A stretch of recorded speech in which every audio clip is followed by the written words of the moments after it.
Hotels are places where you know for sure lots of people stay every day.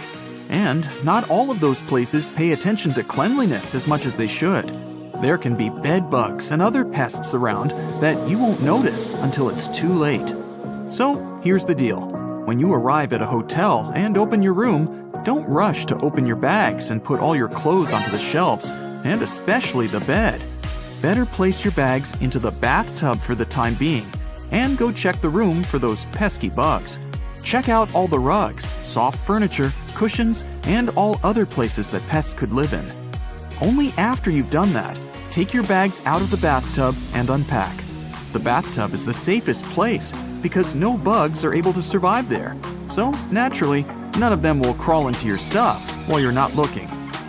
You may want to throw that comforter on the floor at once, by the way.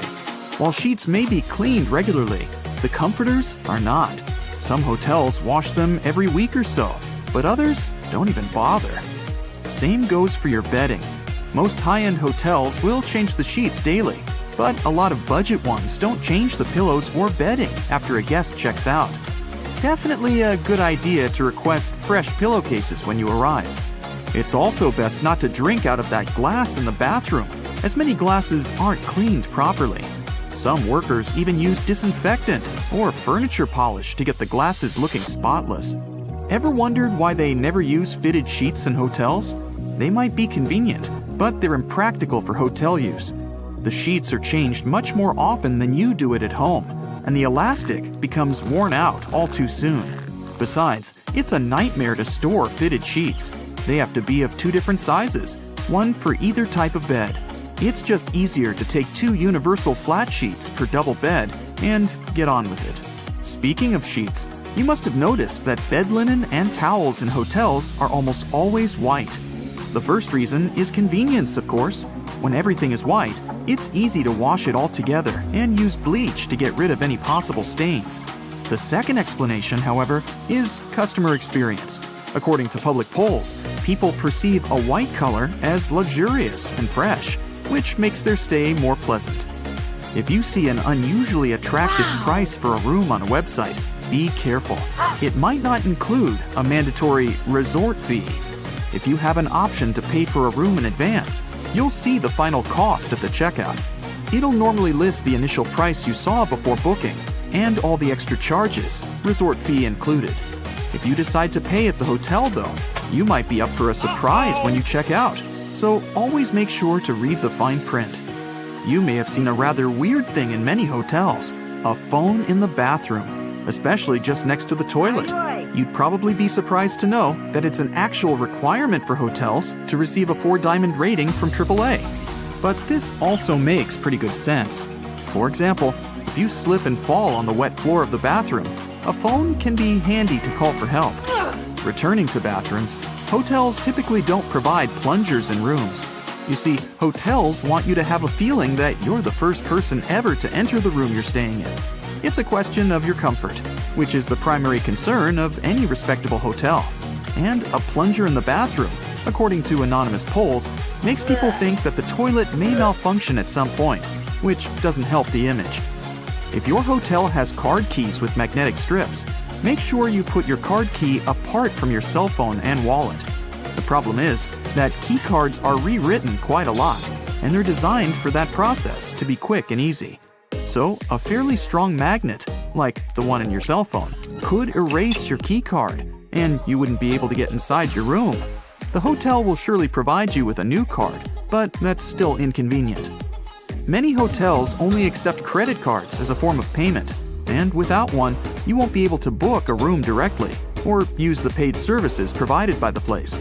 Booking a room is just the first step of your stay at a hotel. During your vacation or business trip, you might use the minibar or other paid services that you'll only have to pay for at the checkout. If your debit card doesn't have enough funds on it to cover all your expenses, the hotel has no means to get their money apart from suing you. If you pay with a credit card, however, all the additional costs go to the bank, and everyone's happy. The time of check-in and check-out is fixed not to annoy you. It's done so you don't barge in onto guests who stayed in the room you've booked, and the hotel staff can clean the room and prepare it for the next guest's arrival. By the way, The checkout time is normally about 11 a.m. to 12 p.m. because hotels actually care about your well-being. They not only let you have your breakfast, but also give you some time to prepare for departure without hurry. Isn't it kinda annoying that many hotels don't have a socket near the bed? In fact, time is to blame in this case. Lots of hotels around the world were built before mobile phones and other portable devices became so popular and widespread. Back then, of course, they didn't need bedside sockets, and many of them haven't yet caught up with the times. You can avoid this issue if you stay at a hotel that's been built relatively recently. Once you're at the check-in desk, it's likely that the hotel staff already recognize you. Many hotels, especially higher-end ones, will do a little research of their guests' social media. While this seems a bit creepy, it's only so they can see who you are to make your stay more comfortable. At check-in, you'll also be given an initial key which will reset the door lock and cancel any existing keys. But make sure to be respectful to your receptionists. Sometimes, they may play practical jokes on rude customers by key bombing. This is where they give you 2 of the initial keys. Either key resets the door, so once you use the second one, the first will no longer work. Toothpaste is one item you probably won't find in the hotel room's bathroom. For budget hotels, it's often too expensive to order, as it's classified as a medical supply. For luxury hotels, it's the opposite. They often can't find a toothpaste manufacturer that's fancy enough to be present in their rooms. While the staff clean hotel rooms frequently, disinfecting smaller items is not on the top of their priority list. Remote controls and phones are some of the dirtiest things in a hotel room. So do yourself a favor and bring some disinfectant wipes to clean them before use. If you're thinking about putting your valuables in the safe for security, you may also want to think twice. Hotel locks use passcodes instead of locks, so there's a high chance someone in the hotel will know the master code. And who knows who else could get their hands on this information. Hotels usually overbook themselves, as the average daily no-show rate is around 10%. This means there's a chance that you won't actually get your reserved room. If you show up and there are no available rooms, chances are you'll get walked. This basically means the hotel will pay for a room at another similar hotel in the area. There's a surprising amount of items left in rooms that hotels don't want you to know about. In one hotel in Portugal, a worker even found a shark that was left behind. With no idea how it ended up there, the shark was eventually returned to its natural habitat, safe and sound. Most, if not all, hotels have fully carpeted floors, and there's a couple of very good reasons for that. First of all, it's your safety. You're far less likely to slip and fall on a carpet than on a wooden or tiled floor. Secondly, it's much more cost-effective because it's faster and cheaper to replace a spoiled carpet than change the whole flooring in a room. And finally, carpets add to the room's soundproofing, which you'll be thankful for if you have overly active neighbors. Ever wondered what a continental breakfast is and why it's called that? In fact, the name comes from the UK, which is a group of islands, and it means a breakfast that's served in continental Europe. It may include pastries, sliced bread with different toppings, meat, cheese, fruit juice, and hot beverages. Imagine it's all gray and cloudy. You're in your passenger seat and can't see a thing. Suddenly, you fly out of the cloud and land right on the runway. Wait, how did that happen? The pilot couldn't possibly see a thing. The system most airports use to land is called Instrument Landing System. To land safely in the right place, the plane should take a particular road. Let's project it in the air. So there are 2 paths for a place to fly, a vertical one and a lateral one. They cross each other at a right angle and create a crosshair in the middle. That's exactly through what the pilot has to fly to get to the point on the ground. On the instrument panel, a pilot has a display that shows if the plane is keeping the exact needed vertical and lateral path. If something is wrong, the plane can be easily adjusted according to the instrument. As soon as the plane breaks out from the clouds, the pilot can also see the ground with their own eyes and land safely. If you've ever noticed, sometimes planes get showered with water. 2 firefighting trucks stand on both sides of the plane and shoot 3,000 gallons of water on it upon arrival. This creates a beautiful water arch followed by a rainbow. This is called a water salute, or a shower of affection, and it's made to, well, show the affection. It's done to greet airplanes that added a new destination to their route and just arrived for the first time. It can also be used to welcome a new plane, or to honor the last flight of a particular plane. But probably, the most emotional occasion is the one to farewell a retiring captain who just finished their last flight. You might think it's just a waste of water, but that's not true. There are not so many accidents happening, so fire trucks rarely use their equipment. The water salute also becomes an occasional check on the equipment to ensure that everything works properly. It might happen to you that you get the window seat, come to the plane, and there's no window. Or it's just far away. Why don't the rows in the windows match in the first place? Well, that's business. Actually, all the planes are designed so that seats and windows line up. However, when an airline buys a jet, they put in some additional seats, squeezing them closer together.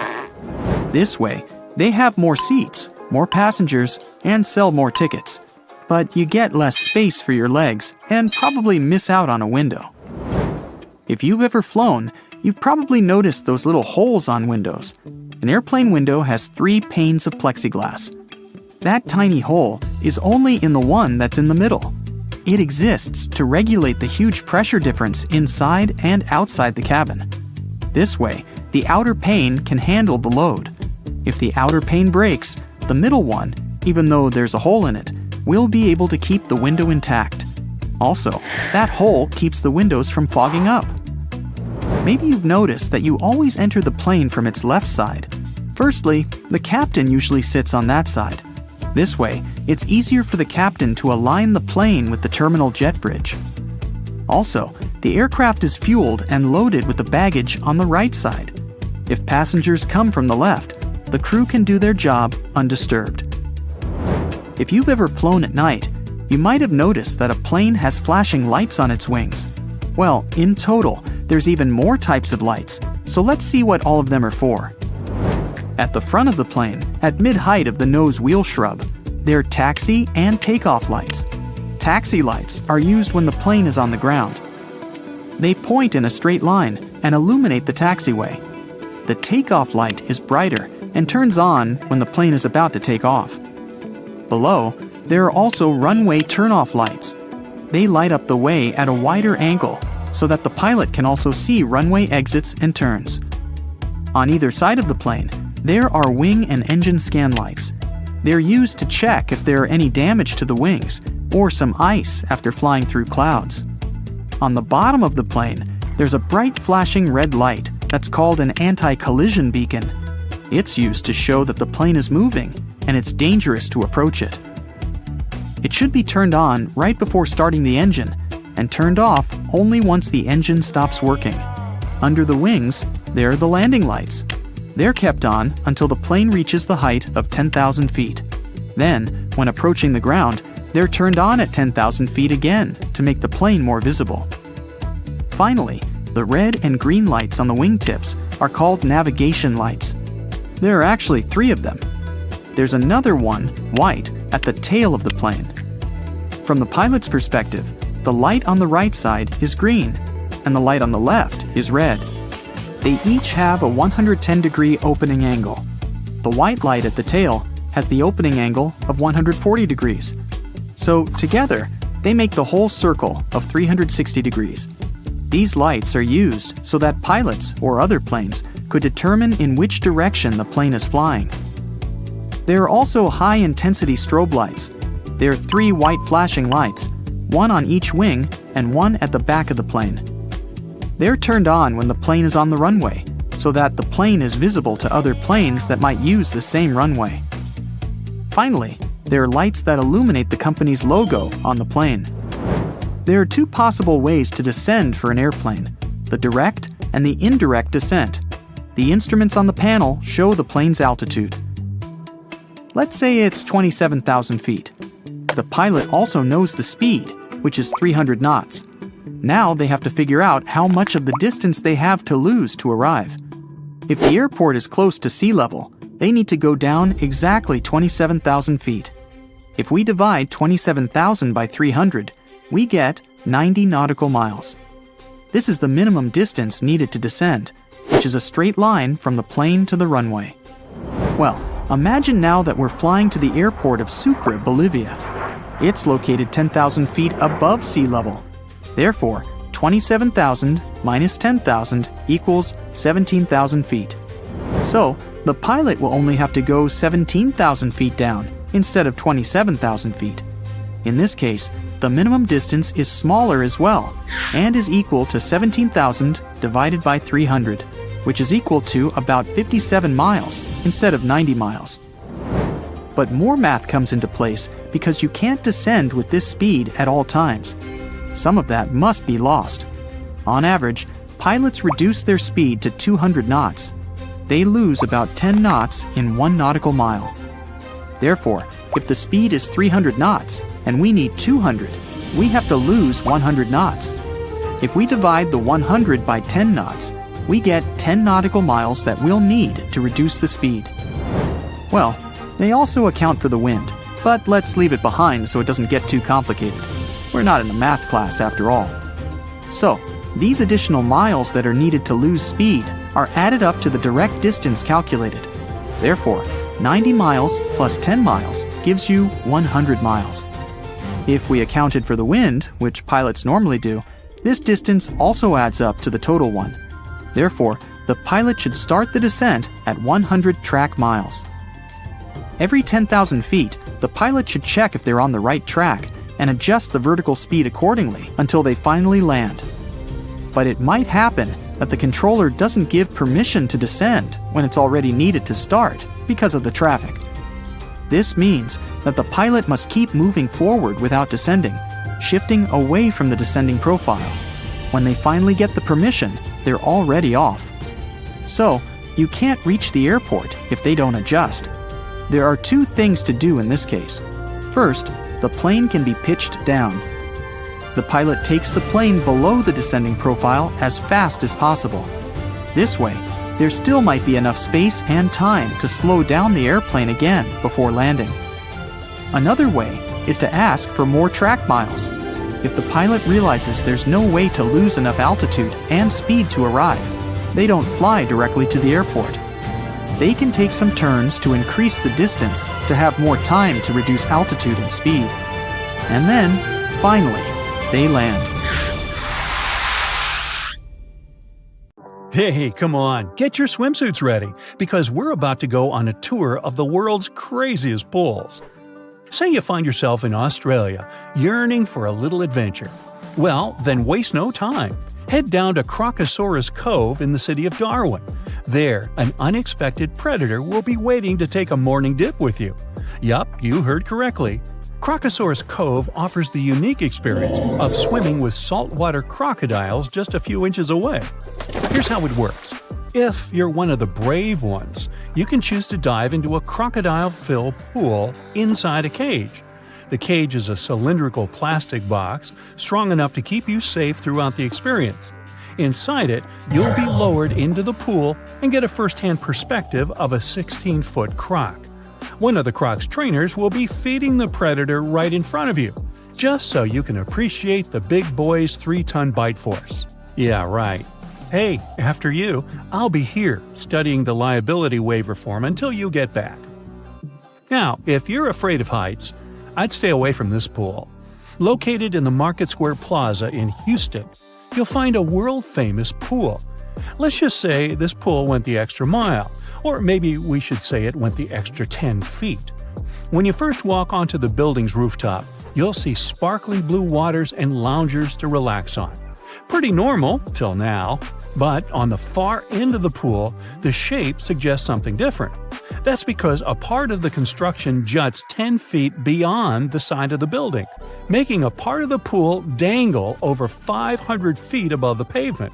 If that weren't enough, its architects did something even more thrilling. The pool's floor is transparent. Any swimmer has uninterrupted views of everything that's happening below their feet. The 8-inch thick acrylic glass might be transparent, but its engineers assure you full safety for a breathtaking experience. If you ever wanted to feel like flying, I'd say this might be the closest you'll get to it. Nope, you first. In 2020, the Deep Spot Pool Complex in Poland broke the world record for the deepest pool around the globe. Some parts of the pool reach a staggering depth of 148 feet. It's a true diver's playground, designed to train those who need to reach particularly deep depths. Now, even if divers from all levels are welcome to jump into the pool, only experienced ones can explore the really deep parts of the pool. That's because it's so deep that on the way back, you have to perform stops back to the surface to avoid decompression symptoms. The pool costs $10.5 million and contains more than 2 million gallons of water. That's a lot of water.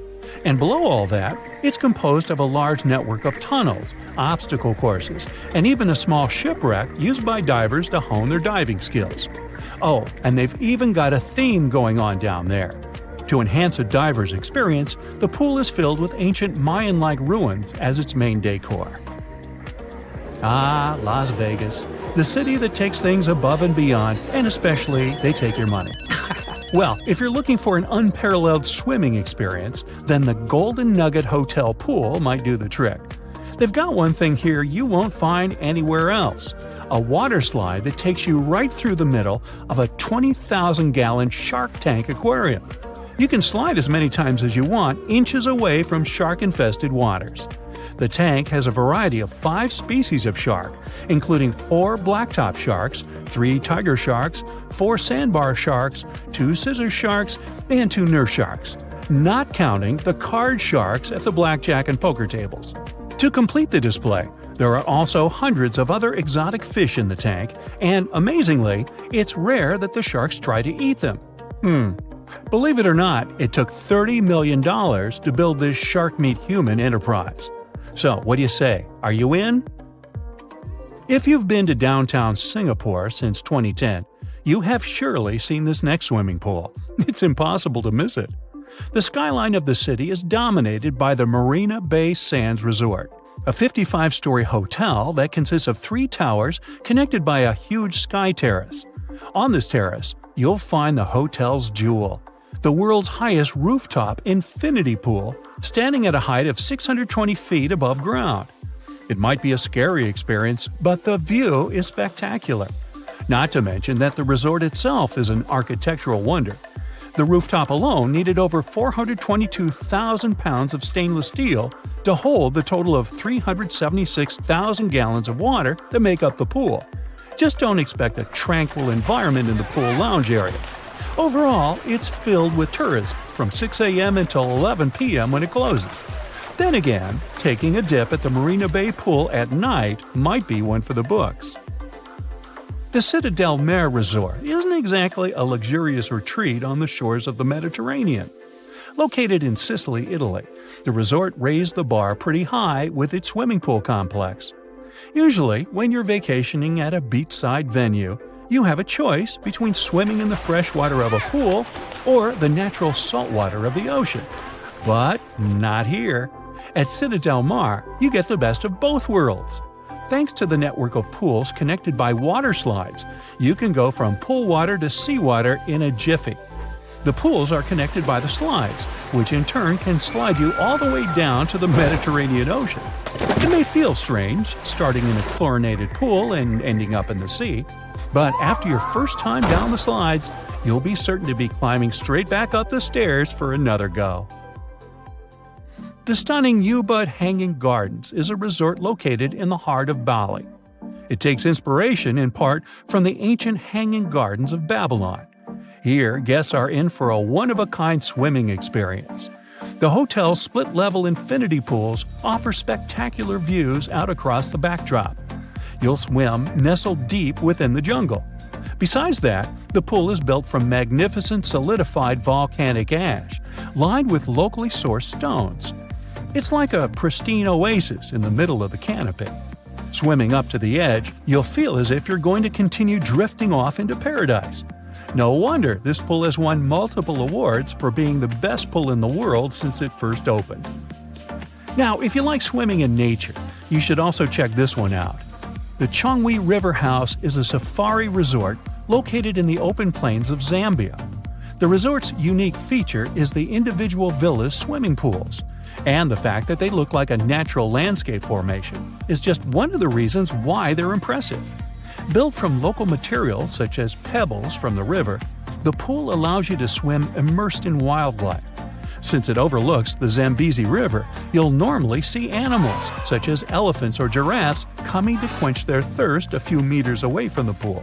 You can even spot fearsome predators as they venture into the river for a drink or a quick bite. It's described as one of the most exhilarating swimming experiences anywhere on Earth, and for a good reason. Our last unusual pool lies in Thailand. The Liberty Resort on the island of Koh Samui is home to the world-famous Red Pool. As the name suggests, their pool is not blue. Instead, the color there is a deep crimson red. Now, it might take a while before you're comfortable diving in, but maybe this will help. The water inside the pool is not red. Don't worry, it's actually transparent. The red effect is achieved by a mix of small red, orange, and yellow tiles on the floor. For your information, the tiles normally determine the color of a pool. Even if it looks pretty weird, it sure calls attention. And hey, I bet it's worth a swim anyways. Oh, you're dining in Paris with a full belly of French onion soup and a mouthful of double chocolate soufflé. Okay, enough of that bad accent. The waiter approaches asking how your meal was, and mouth full, you give a satisfied expression and make the A-OK gesture. You expect to see happiness on the waiter's face, but he looks at you with irritation. Well, it turns out that making a circle with your index finger and thumb does not mean okay in certain countries. In France, it means zero or worthless. Instead of praising the delicious food, you called it worthless. Oops. In Venezuela, Turkey, and Brazil, it's a hand gesture you shouldn't use either. In these countries, this is a sign that will offend pretty much anyone you flash it at. Enough said. Just give them your biggest smile and wait till you finish what's in your mouth to give your proper thanks. All over the world, giving a thumbs up is seen as a positive thing. It's an expression of your liking towards something, that everything is good. In parts of Italy, West Africa, Iran, and Greece, though, it carries a stigma as an incredibly offensive gesture. When visiting Malaysia, you use this digit to point at things. So next time you're trying to hitchhike in these countries, you should reconsider sticking your thumb out for a ride. You might never get picked up. Trying to order two of anything, or showing someone the peace sign in the UK, Australia, or New Zealand is fine, as long as you don't have your hand the wrong way. Do this gesture wrong, and you're giving a very offensive hand signal, which isn't going to win you many friends. So, make sure that when you have your index and middle fingers pointed up in the V shape, your palm is facing outwards, and you'll have a great time, mate! Bowing is used a lot in East Asian cultures to greet each other and guests. The deeper the bow is, the more respect you are being given. Fortunately, most Japanese don't expect foreigners to understand the bowing etiquette right away. They'll generally also accept a handshake or a nod, but being familiar and practicing your bowing etiquette before going to Japan will impress all the locals. How low can you go? Using your index fingers is considered impolite in several European, Latin American, and African nations. It's particularly rude in China, Japan, and Indonesia when pointing at a person. The gesture might be taken as you singling someone out to blame or insult them. If you ask for directions in the Philippines, you might be left scratching your head, wondering where they're pointing. Don't be alarmed. The locals use their lips instead of raising their hands. When in doubt, wherever you are in the world, just gesture toward a person or place using your entire hand. You might think that sticking your pinky finger out makes you look fancy, but in China, it's frowned upon. This gesture is the same as giving a thumbs down and meaning that something is making you unhappy. When taking photos with others, you want to be respectful and don't want to make any obscene hand gestures. Two gestures to avoid, in particular, are sticking up only your pinky finger and pointing at something with a dirty object, like a used fork or a chopstick. Now, it's fun to eat with chopsticks, but you might accidentally cause offense if you put them down the wrong way. When you're in China, South Korea, or Japan, don't make the mistake of sticking your chopsticks upright in a bowl of rice. This is considered bad luck. If you have to put your chopsticks down, simply place them on the side or across the bowl instead. Likewise, when eating in South Korea or China, don't ask someone to pass you some food. In these countries, you have to join in the action and grab what food you desire, and you're not going to offend anyone if you take that last bite either. In some places, it's acceptable to blow your nose while at the dinner table. Not all of us are even prepared for the sudden trickle of the nose. But as long as you excuse yourself and turn away, everything is okay. Except if you're vacationing in Japan, China, or South Korea, where the chilies can make your nose runny very quickly. So never blow your nose in public. If you must clear your nostrils, consider leaving the table and blowing your nose in the restroom or hiding away from any other observers while being quiet. It's considered rude and unhygienic to the people around you. Always use a paper tissue, not a handkerchief, and throw it away after use. Fiji is one of the top destinations in the world. Beautiful beaches and friendly people. Spending your vacation on this island, you're bound to meet a few local Fijians that'll want to shake your hand for a very long time. It's customary to hold your hand for the entire time that you're exchanging greetings, no matter how long. You should also make sure not to pull away too quickly. It's considered very rude if you end the handshake abruptly. If you are in India, you put your hands together instead of shaking a person's hand. Holding your hands in a prayer formation, tilt your head down slightly and greet the person with Namaste, with your hands close to your chest. Crossing your arms means nothing in most countries. Maybe you're cold, bored, or it just feels more comfortable. In Finland, though, it's likely to send the wrong kind of message. Having your arms crossed means major disrespect. Finnish people see this as a sign of arrogance and defiance. It's done mainly to tell the people around you that you're looking for trouble. Yikes. This body language will be taken as a dare, so you're likely to be confronted if you do it. Specifically, avoid crossing your arms at people directly. You don't want to cause any trouble if you're over there on holiday. It might be tempting to shake hands with a person as soon as you meet them in Russia, but if it's in a doorway, forget about it. It's not the end of the world if you forget this simple rule, but some Russian people consider it to be very unlucky. Step all the way through the doorway before you extend your hand for a handshake. This goes for restaurants, homes, shops, and just about anywhere else you can think of with a doorway. Avoid this simple mistake and you'll save yourself some trouble and bad luck. The head is the most sacred part of the body in Thailand, so patting anyone on the head can be seen as a serious offense. In the United States, patting or ruffling someone's hair is meant to be playful or even an indication that someone's done a good job. But in Thailand, it's best to keep your hands away from other people's heads to avoid disrespecting or making them feel unclean. It's also wise to not point with your toes, as feet are considered the dirtiest part of the body. While on holiday, the last thing you want to be doing is insulting people. Looking at your watch in the middle of a conversation can be considered extremely rude in the Middle East. It looks like you're in a hurry to get away from the person you're talking to. Even if you've got an appointment for something, you don't want to be rude. Let the conversation run its natural course before checking the time. In Arabic culture, once communication has started, it must take its time. Get it? Don't ever use the palm out, fingers up stop gesture in Greece. You might not like the outcome if you do this to a local. This gesture is a huge insult to Greeks, a stigma that dates back to the Byzantine times. Likewise, in South Korea, don't hail a cab or wave someone over to you with your palm facing up. If you do, you might be stuck there for hours. Waving your hand like that is how Koreans summon their dogs. The proper way to wave is to stick your arm out while having your palm facing down and moving your head up and down vertically. This isn't the only thing to keep in mind in South Korea. If someone older than you offers a drink, the proper etiquette is to receive it with both hands and then turn your head away as you take the first sip. It's a show of respect, and respecting one's elders is taken very seriously in South Korea.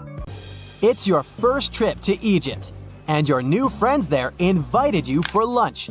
The food seems a bit dull, so you decide to spice it up with salt and pepper.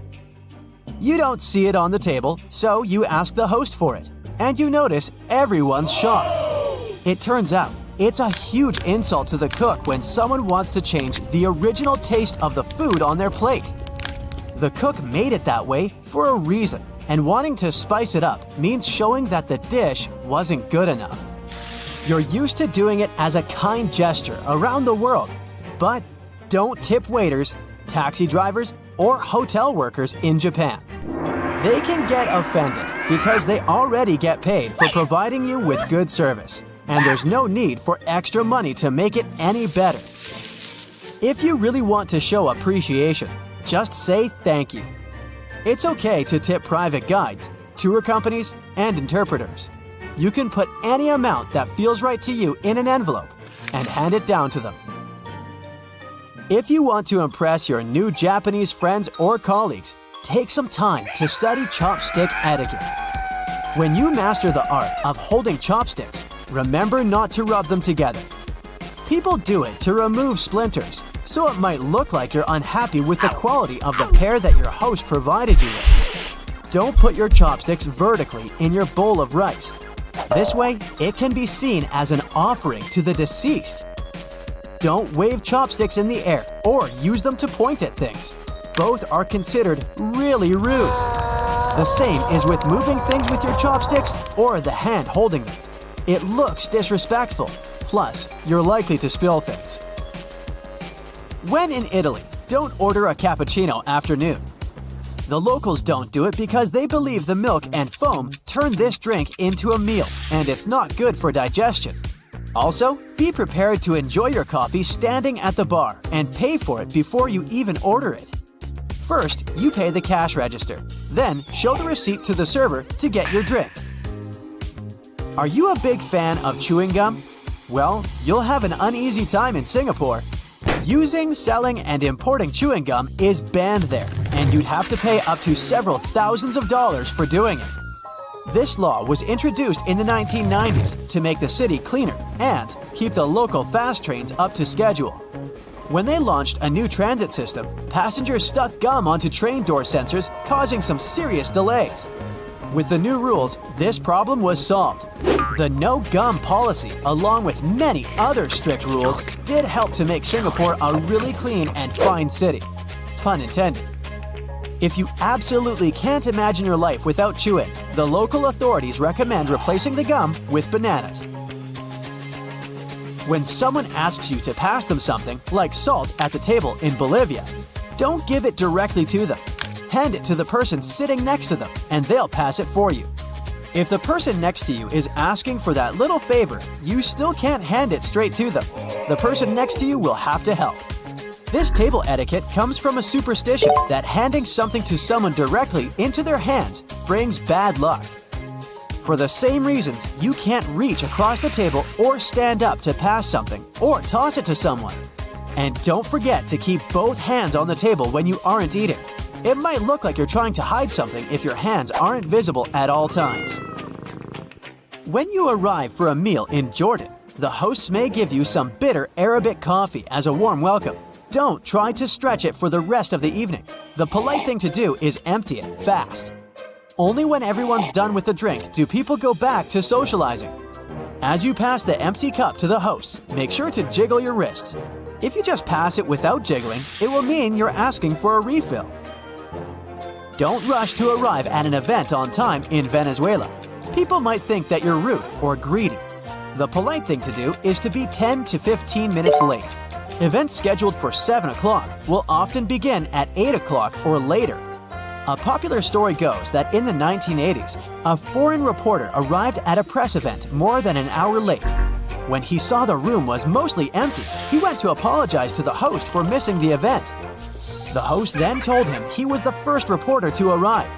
It's quite interesting because the clocks in this country have officially been 0.9 seconds ahead of the rest of the world for years. Are you planning to travel by bus in Ireland anytime soon?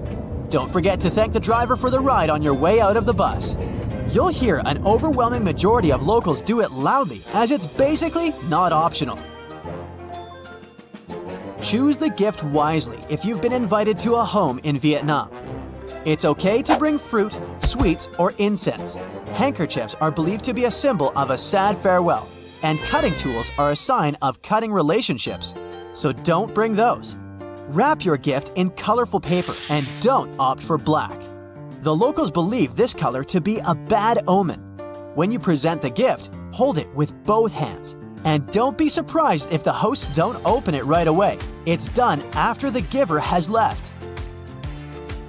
Don't leave anything on your plate in India. It's a sign of disrespect for the food you were served. Food is considered sacred in the country, so it would upset your hosts a lot. So, wash and dry your hands before starting the meal. Don't forget to praise the cook, and wait for the eldest to stand up before you leave the table. In South India, it's common to serve food on a banana leaf. You gotta fold it over from the top when you're done with the meal. Folding it from the bottom means you weren't satisfied with what you got. It might be a good conversation starter elsewhere, but don't brag about your achievements in Denmark. The locals believe that everyone is equal, so you won't hear them talk about their successful careers or talents or how special they are. And they expect the same from you. If you're looking for a good topic, they'll gladly talk to you about the greatness of their country. The Danes are really proud of it and all its wonders.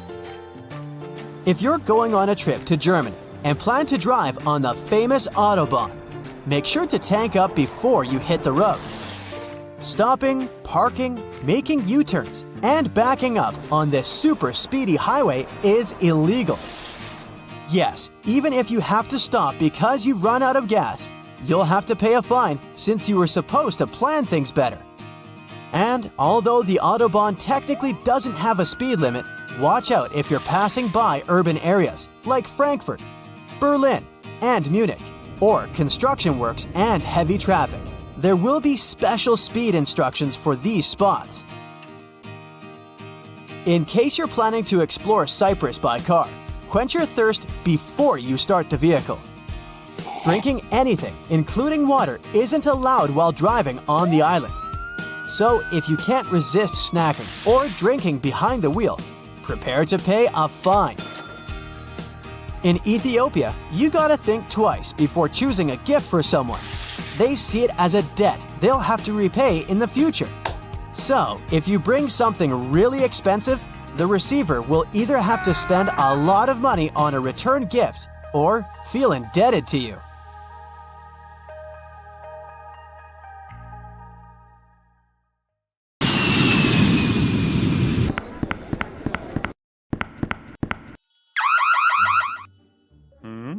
Hey, you've got the wrong person. I'm just a manager going back home from my annual vacation in Europe. The TSA agent pulls out a massive chunk of delicious French cheese from your hand luggage. Turns out, you can only grab really small amounts of soft cheese on board, since it's considered to be liquid.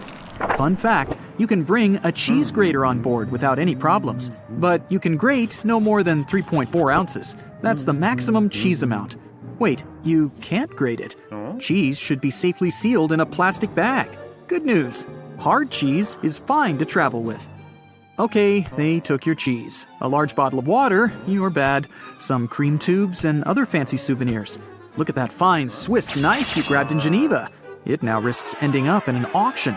If you're lucky enough, the airport might provide a shipping service to get your precious souvenirs, and even cheese, if it doesn't go bad, to your home for a fee. Still, not all the airports do this. So, some of the banned items will go to an auction to raise money. The confiscated items are usually sold in bulks, so it's going to be pretty hard to find the ones that you had to leave behind. Some other objects with more specific purposes are donated to different organizations. Pepper spray, for instance, would go to a police training academy. As for cheese, prohibited exotic fruits, and other food and water, well, they usually just get disposed of. Some items, especially really bad and dangerous ones, may be simply melted or destroyed. Magic 8 balls pose no danger, but they have to be checked in luggage. The problem is the liquid inside them. Yeah, it might be less than 3.4 ounces, but let's face it, it's hard to count the exact amount. Ask your ball if you can take it on board. It's likely to give you a "don't count on it" answer. Relieving gel insoles are a bit disturbing on board. The problem is the same. It's impossible to count the exact amount of liquid. So, no gel insoles, and no gel candles either. Perfume and nail polish are kind of forbidden too. It's not only about liquid on board restrictions, but also about etiquette rules. Some passengers may simply be allergic to their smell.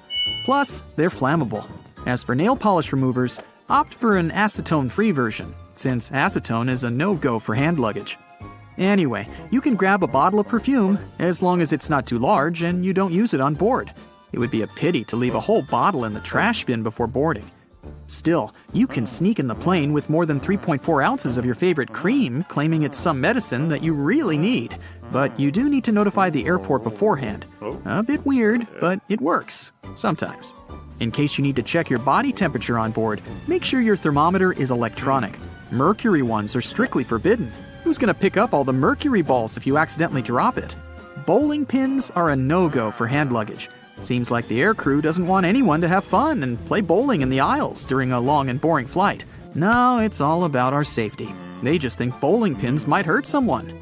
No sports equipment is allowed, be it a fencing foil, a bat, or even darts.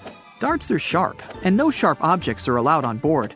Such items should travel in check-in luggage, unless you want them to end up in an auction. If you're into handmade things, and a transatlantic flight gives you enough time to knit a scarf or a pair of socks, opt for plastic or wooden knitting needles and wrap them carefully so as not to cause any damage. Those made of metal will probably be disposed of by melting, and they don't deserve such a fate.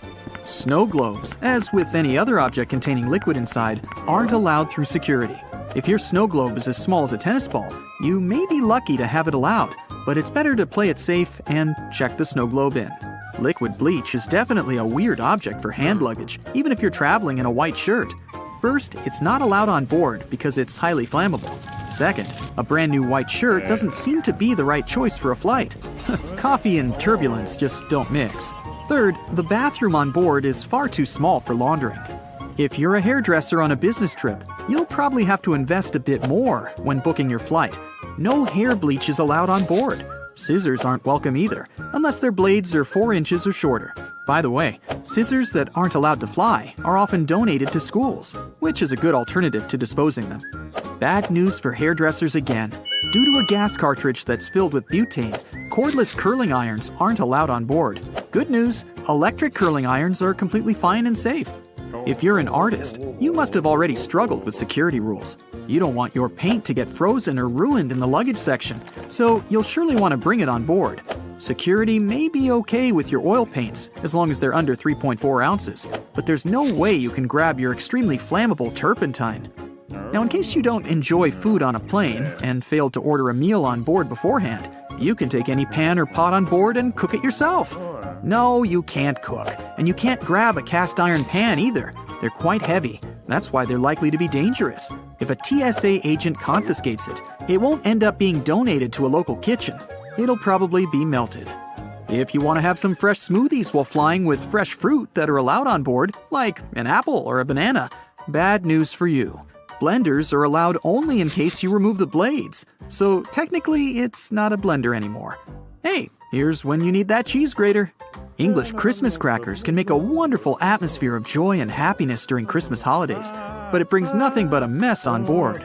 It makes a cracking sound when pulled, which can frighten other passengers. They are not allowed in checked bags, just like party poppers and sparklers. High heels and thick soles aren't prohibited, but they do cause some problems.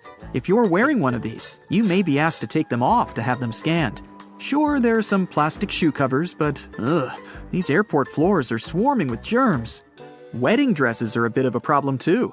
Some dresses just don't fit in the X-ray machine, so they might need to be double-checked. All the fans of camping, beware. You probably want to check in a lot of luggage required for your trip, so make sure you check in the tent pegs too. Though, if you travel light with a carry-on backpack only, you'll probably need to buy some when you reach your destination. Since they're sharp objects, tent pegs are not allowed on board. It's hard to imagine anyone having a drill inside their 5-pound carry-on luggage. But anyways, these are not allowed. So if you're a creative person who wants to bring a drill home as a vacation souvenir because magnets are lame, you'll have to check it in. If you want to sneak in a plane with a dry ice DIY fridge, you're almost sure to fail. It's flammable, so safety regulations definitely prohibit it on board. You can bring up to 5.5 pounds of dry ice, but airline permission is required. Anything with an uncovered blade is not allowed through security. Instead, a disposable razor or cartridge blades can be taken on board. Box cutters and knives, with a teeny tiny exception of a smooth butter knife, should be in checked luggage. Soap bars are allowed on board, but don't panic if a TSA agent wants to double check your bag after scanning it. It just may look a bit odd on the screen and mislead them. Liquid soap, instead, follows the universal liquid rule. Rules for batteries may vary. Spillable batteries are allowed neither in carry-on nor in checked luggage. And lithium batteries also can't be carried on board, only because if damaged, they can cause a fire. Okay, you travel with your Mr. Scratchy, and yes, a laser pointer is your furry friend's favorite toy. But you gotta make do without it this time, buddy. Laser pointers are not allowed in carry-on nor in checked luggage. A walking stick can be used as a mobility device and then let on board, but surprisingly, TSA may prohibit this item sometimes. Play it safe and notify your airline in advance. Bon voyage! Let me continue my world tour, and now we're heading straight to Europe. Let's start our journey in Greece, a place with thousands of years of history. Even in modern days, there are still ancient ruins there that are being carefully preserved, and it's an interesting ride.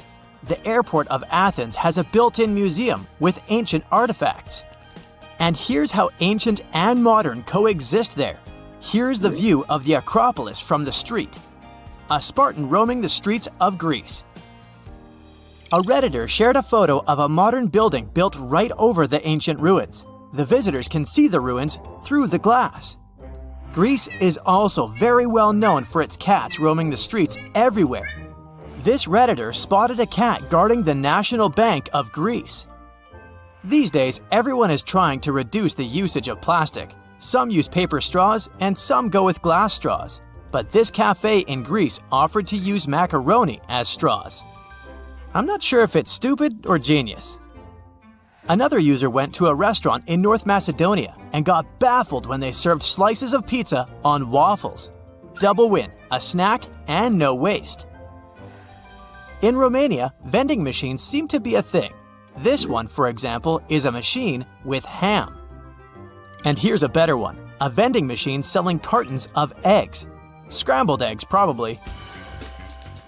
Europe is a place where old neighbors are modern, and this combination is mesmerizing. I'll show you. This Redditor shared a photo of a modern basketball court squeezed between 700-year-old walls in Croatia. And here's a photo from inside a grocery store. Look at these old columns. Modern problems require modern solutions. These traffic lights light up the ground so that people who store their phones could notice when the light changes. Italy is a work of art with thousands of years of history. I have quite a bunch of stuff for you from there. Some ruins date back thousands of years, and a lot of that gets preserved. A Redditor shared a photo of a lobby of a hotel that has a glass floor so that the ruins were visible. And these are the railing in an Airbnb.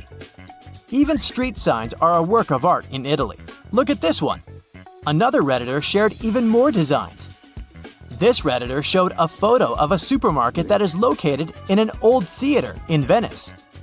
Another user added one more photo of that supermarket. Since we're talking about supermarkets, apparently, pets are allowed there. There are even special carts to carry them. Cities are centuries old, and there are quite a few narrow streets, so post vehicles have to adjust to fit them. Here's one of them.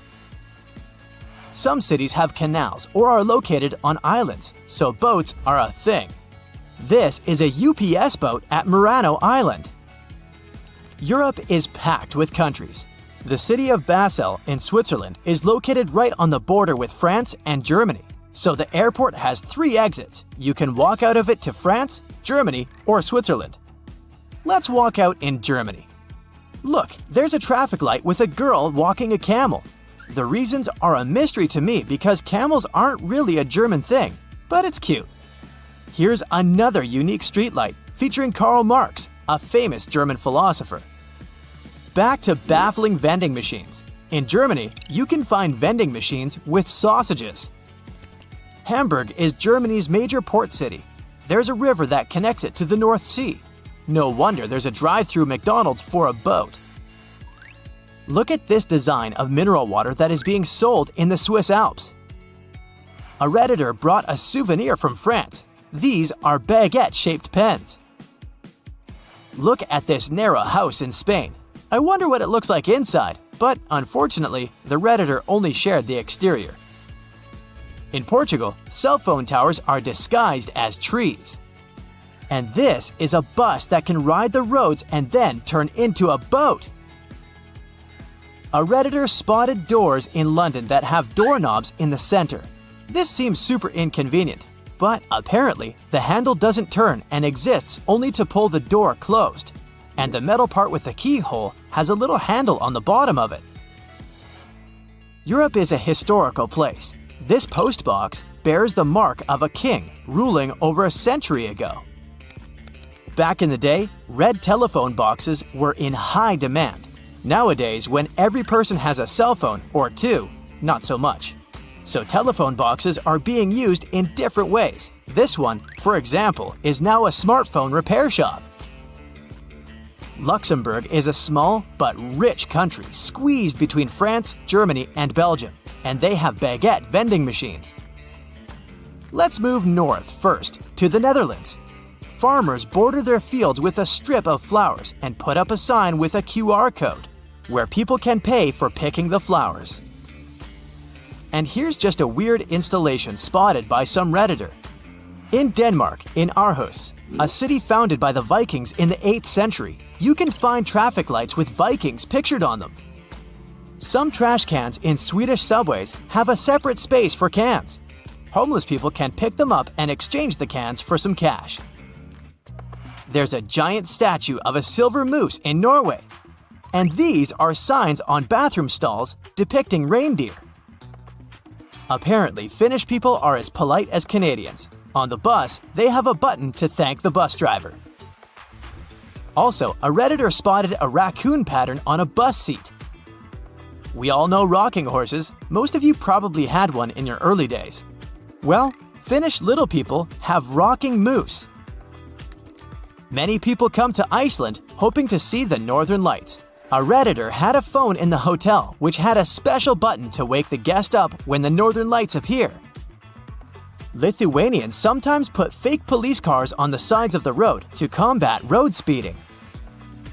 Europe has been ruled by kings and queens for centuries. Even today, many countries like the UK, the Netherlands, Spain, Denmark, Belgium, and some other countries have monarchs.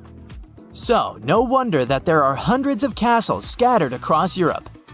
Poland doesn't have any monarchs these days, but it still has 500 castles. Here's a warning sign for ghosts next to one of them. In Wrocław, all landmarks have a model so that visually impaired people could touch and see them too. There's also a statue of Darth Vader in one Polish city. In reality, it's a statue of a Polish magnate who supervised the construction of a port. But from time to time, locals dress the statue in Lord Vader's costume. This sign in Poland specifically prohibits bikes, tractors, and horses to go on a highway. In some places, there's a separate line on the sidewalk for people who are walking and staring at their phones. And now we travel across the Atlantic to Africa. This is Dune 7 in Namibia, the 7th biggest dune in the world. It's as tall as the Empire State Building. An internet user shared this photo. Someone in Tanzania put a literal penthouse on top of the building. I did some research and found out that it's a hotel. Still doesn't explain the roof, but I'm totally buying it. Maybe it's marketing. Drivers in Mozambique should be careful and watch out for elephants.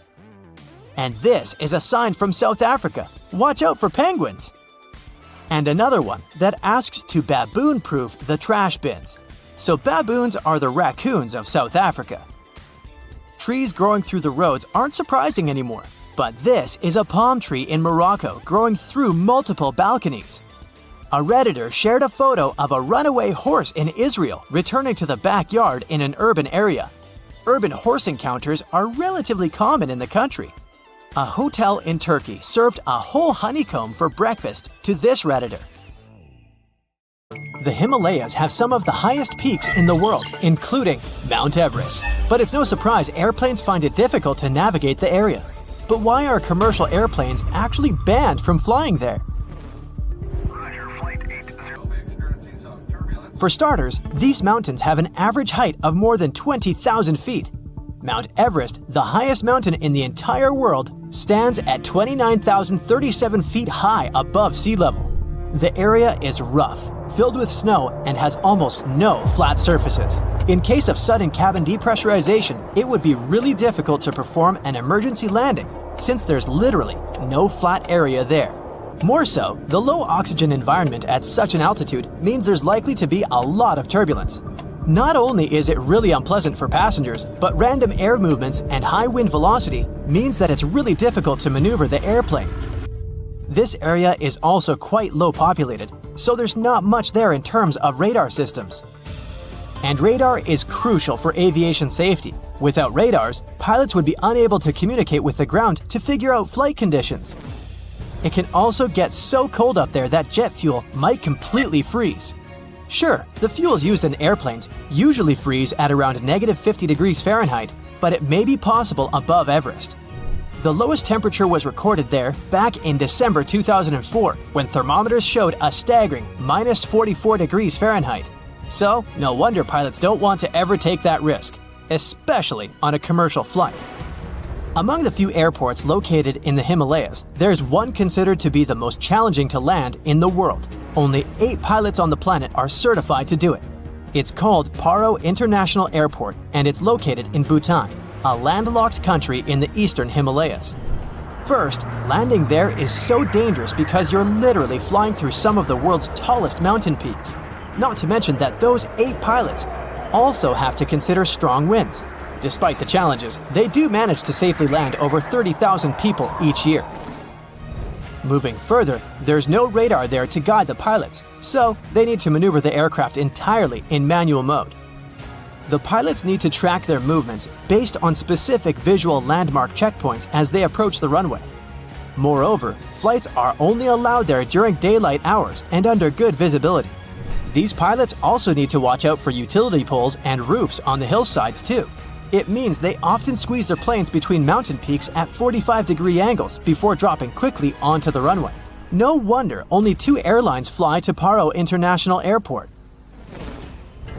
Apart from these commercial pilots, there are specially trained helicopter rescue pilots who spend most of their career at 20,000 feet in the sky.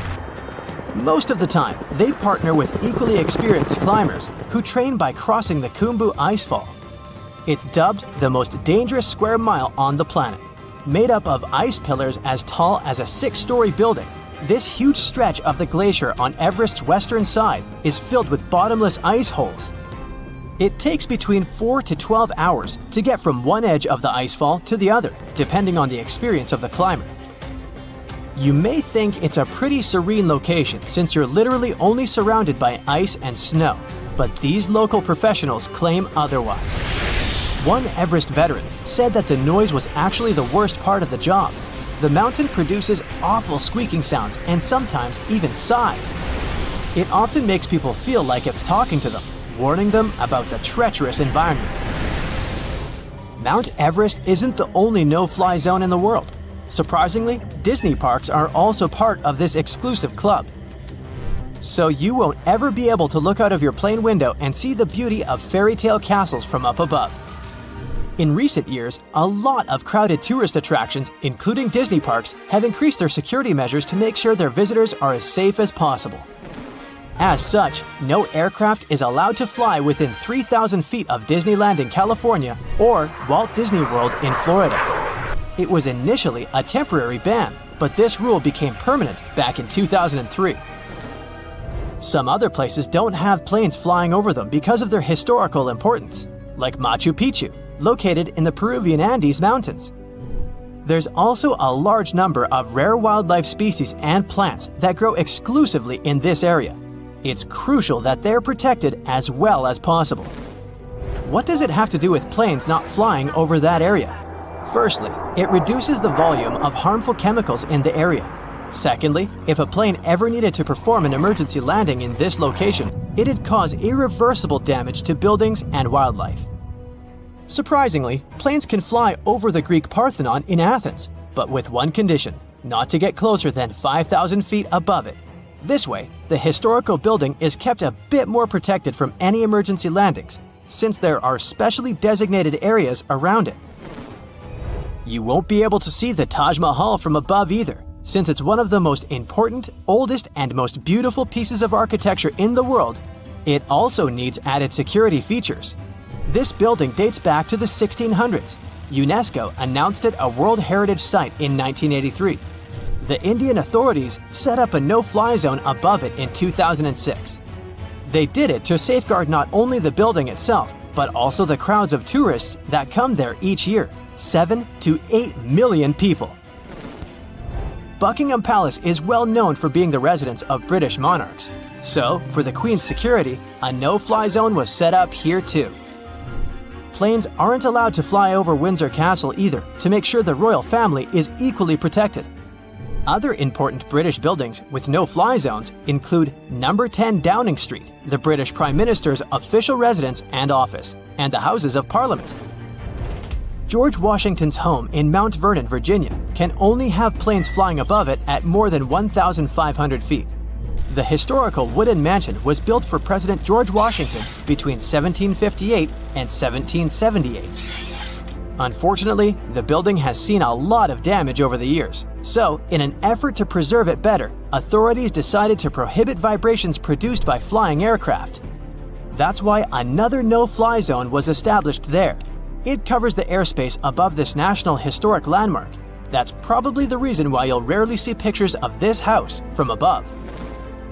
Since it's the residence of the US President, it's not allowed to fly over Washington, D.C.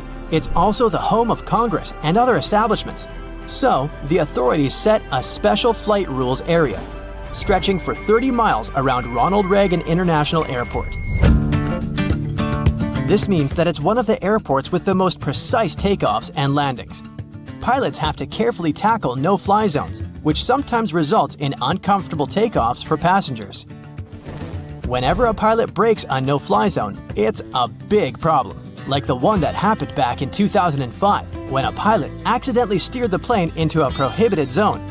The capital had to be evacuated immediately, and their regular activities were interrupted. Other capitals of the world have similar requirements, like Budapest, for example. In the capital city of Hungary, planes aren't allowed to fly over the ancient inner city of Pest and the Buda Hills. Almost all air traffic is generally prohibited above Paris too, with some exceptions. Aircrafts flying no lower than 6,500 feet. Flying helicopters are also a big no-no within the city limits. Only certain choppers undertaking precise missions can get special authorization. Generally, passenger planes aren't allowed near the island of Manhattan either, partly because of the really tall buildings there and the added risk of collision, but mostly because all three major New York airports, John F. Kennedy International Airport, Newark Liberty International Airport, and LaGuardia Airport are very close to each other, so the air traffic in the area has to be really well thought out to make sure the planes don't cross paths. The plane rumbles into life and is soon roaring down the runway. You look out the window and your heart is racing. How exciting to be going on a holiday, finally. It's only once you're above the clouds at 35,000 feet that you get up for a stretch. You look down the aisle and notice that the cockpit door is open. To your growing horror, you notice that it's completely empty. The pilot's either napping somewhere, gone for a comfort break, or there's no one flying this thing. You ask the flight attendant, who tells you the truth. The plane is fully automatic, and there's nothing you can do. Self-flying planes are no longer the stuff of science fiction. They're already here. Many companies say pilotless passenger flights are simply a case of not if, but when. The issue is convincing the general public that they're safe. Some don't realize that once the seatbelt sign has been switched off, your typical passenger jet is likely flying by itself already. The autopilot can even climb, descend, and turn as instructed. We've already been flown about by an automated system. We just didn't realize to what extent. A commercial airliner can already land itself, though it's tricky to set up. Presently, 2 well-trained pilots are still required to be in the cockpit, for now. Many companies, such as Merlin Air, have been testing small 2-engine planes to auto-fly in the Mojave Desert. Airbus performed its first fully automated takeoff in December 2019, though there were 2 pilots in the cockpit, just in case. Some companies are developing hardware and software to retrofit older planes. The aim is to replicate everything a pilot can do via a set of computer systems. The barrier, they say, is human rather than technical. Old-fashioned lack of trust. The technical term for fear of flying is called aviophobia. It affects millions of people, up to 40% of all flyers. They're still flying, but they're just not particularly happy about it. Between 2.5% and 5% of the population are so anxious they won't fly at all. And yet, statistics continually reveal that flying is one of the safest means of travel, with nearly 95% of transportation fatalities in the US occurring on the roads. If you were to fly 500 miles every day for a year, the fatality risk is still only 1 in 85,000. Or, to put it in simpler terms, for the average American, the risk of a serious accident is just 1 in 11 million. There are much higher odds of being struck by lightning. Companies may be well served by offering breathing exercises and other strategies to make their customers feel more comfortable. It's surprising that airlines haven't already implemented a variety of programs to make travelers feel more relaxed. After all, many of these air accidents are caused by human error. Being automated may be a safer option. Then there's the other argument that it takes humans to create the automated systems. There's no doubt, though, that fully autonomous aircraft will soon be with us.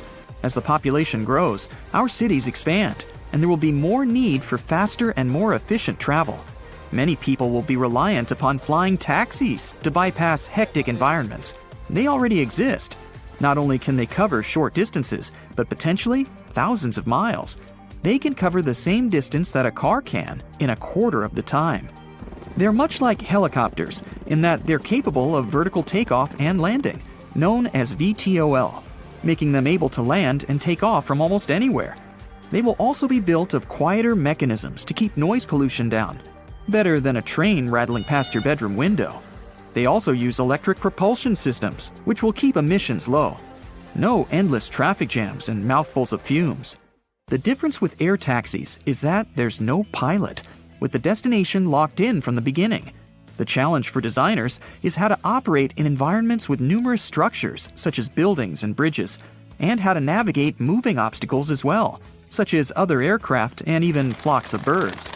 Tackling a variety of weather conditions, too, can also make for complicated and even dangerous possibilities.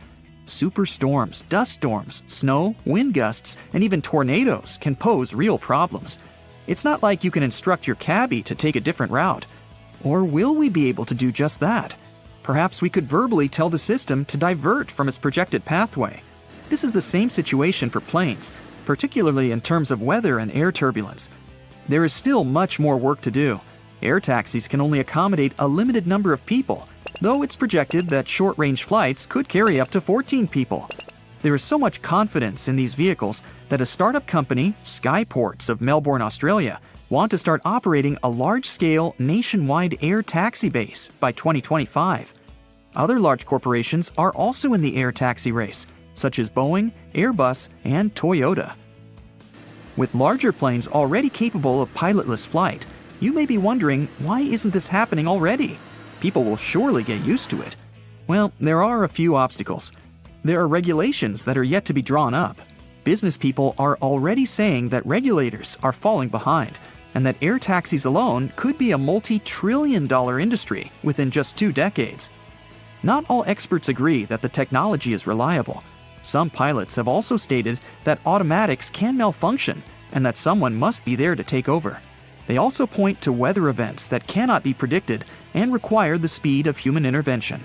You could also argue that the pilots are going to say things like that because, well, they don't want to lose their jobs, and who can blame them? Yet they're not wrong. The Boeing 737 MAX, for example, was grounded in 2019 after 2 well-known crashes. one in Indonesia and the other in Ethiopia. The reason, in its simplest form, was due to flaws in the flight stabilization program. Incidents such as these only reinforce the fear. While pilots rightly say they've had to intervene when computer systems don't function correctly, in return, there's been documented crashes because pilots did not trust their systems and ignored warnings. There's also a very important factor to take into account.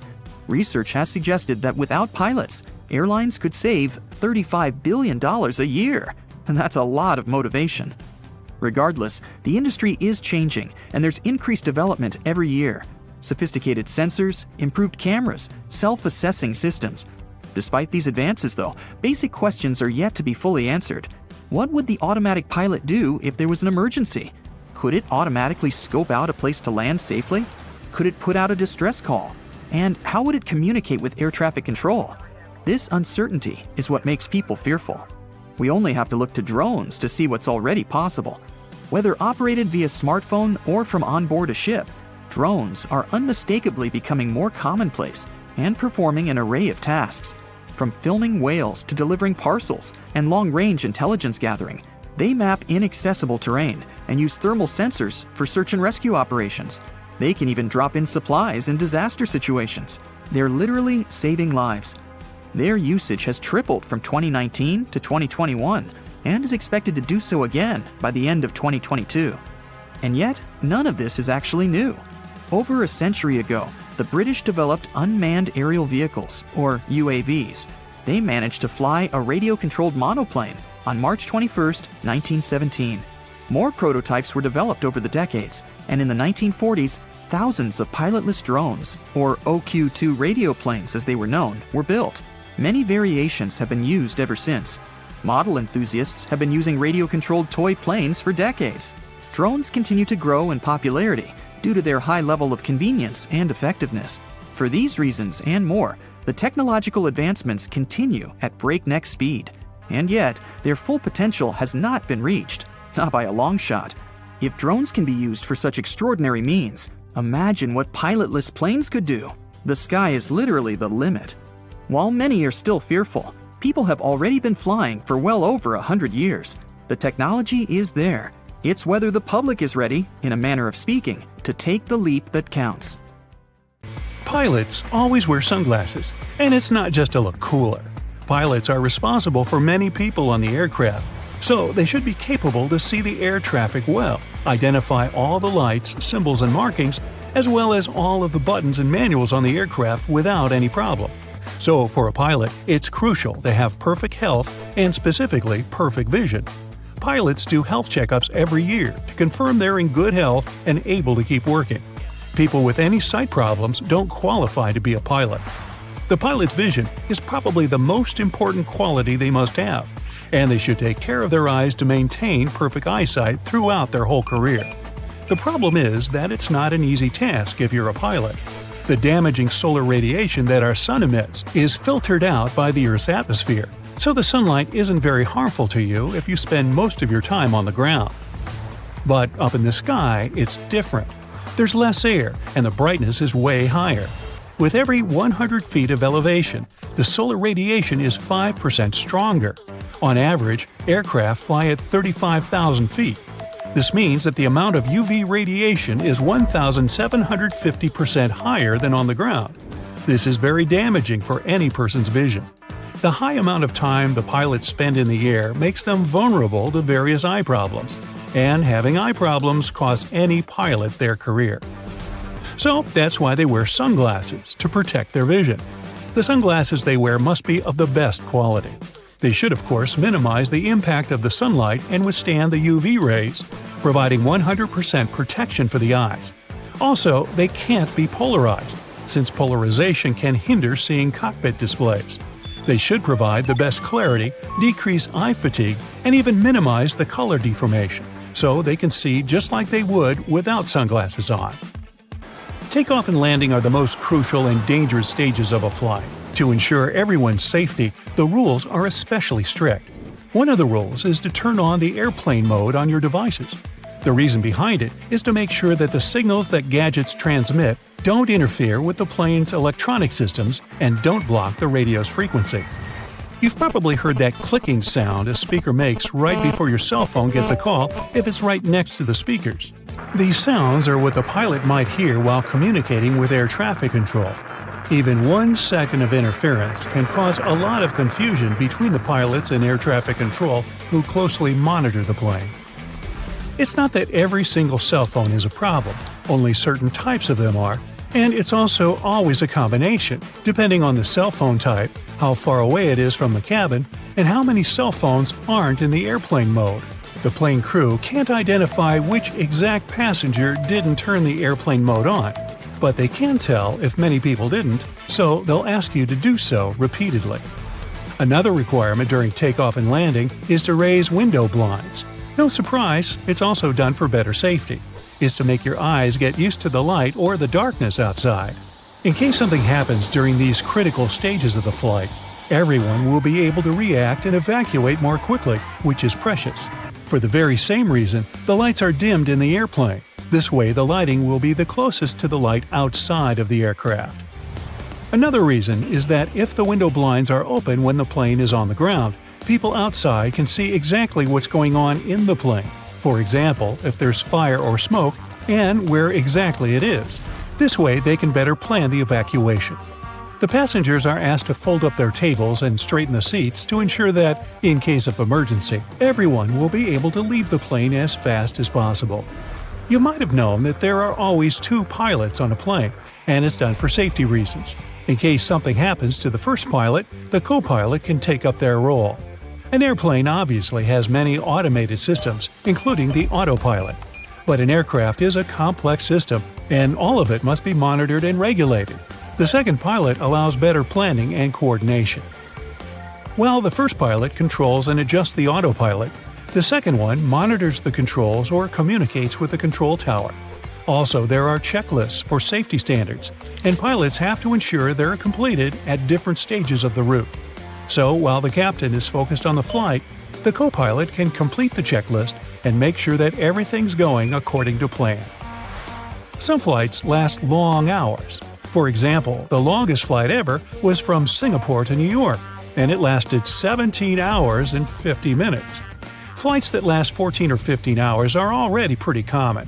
Of course, no person, even a trained pilot, can stay focused this whole time. So, long hours can impact pilots' performance. They can experience fatigue, and it's important that there's a second pilot nearby to take on.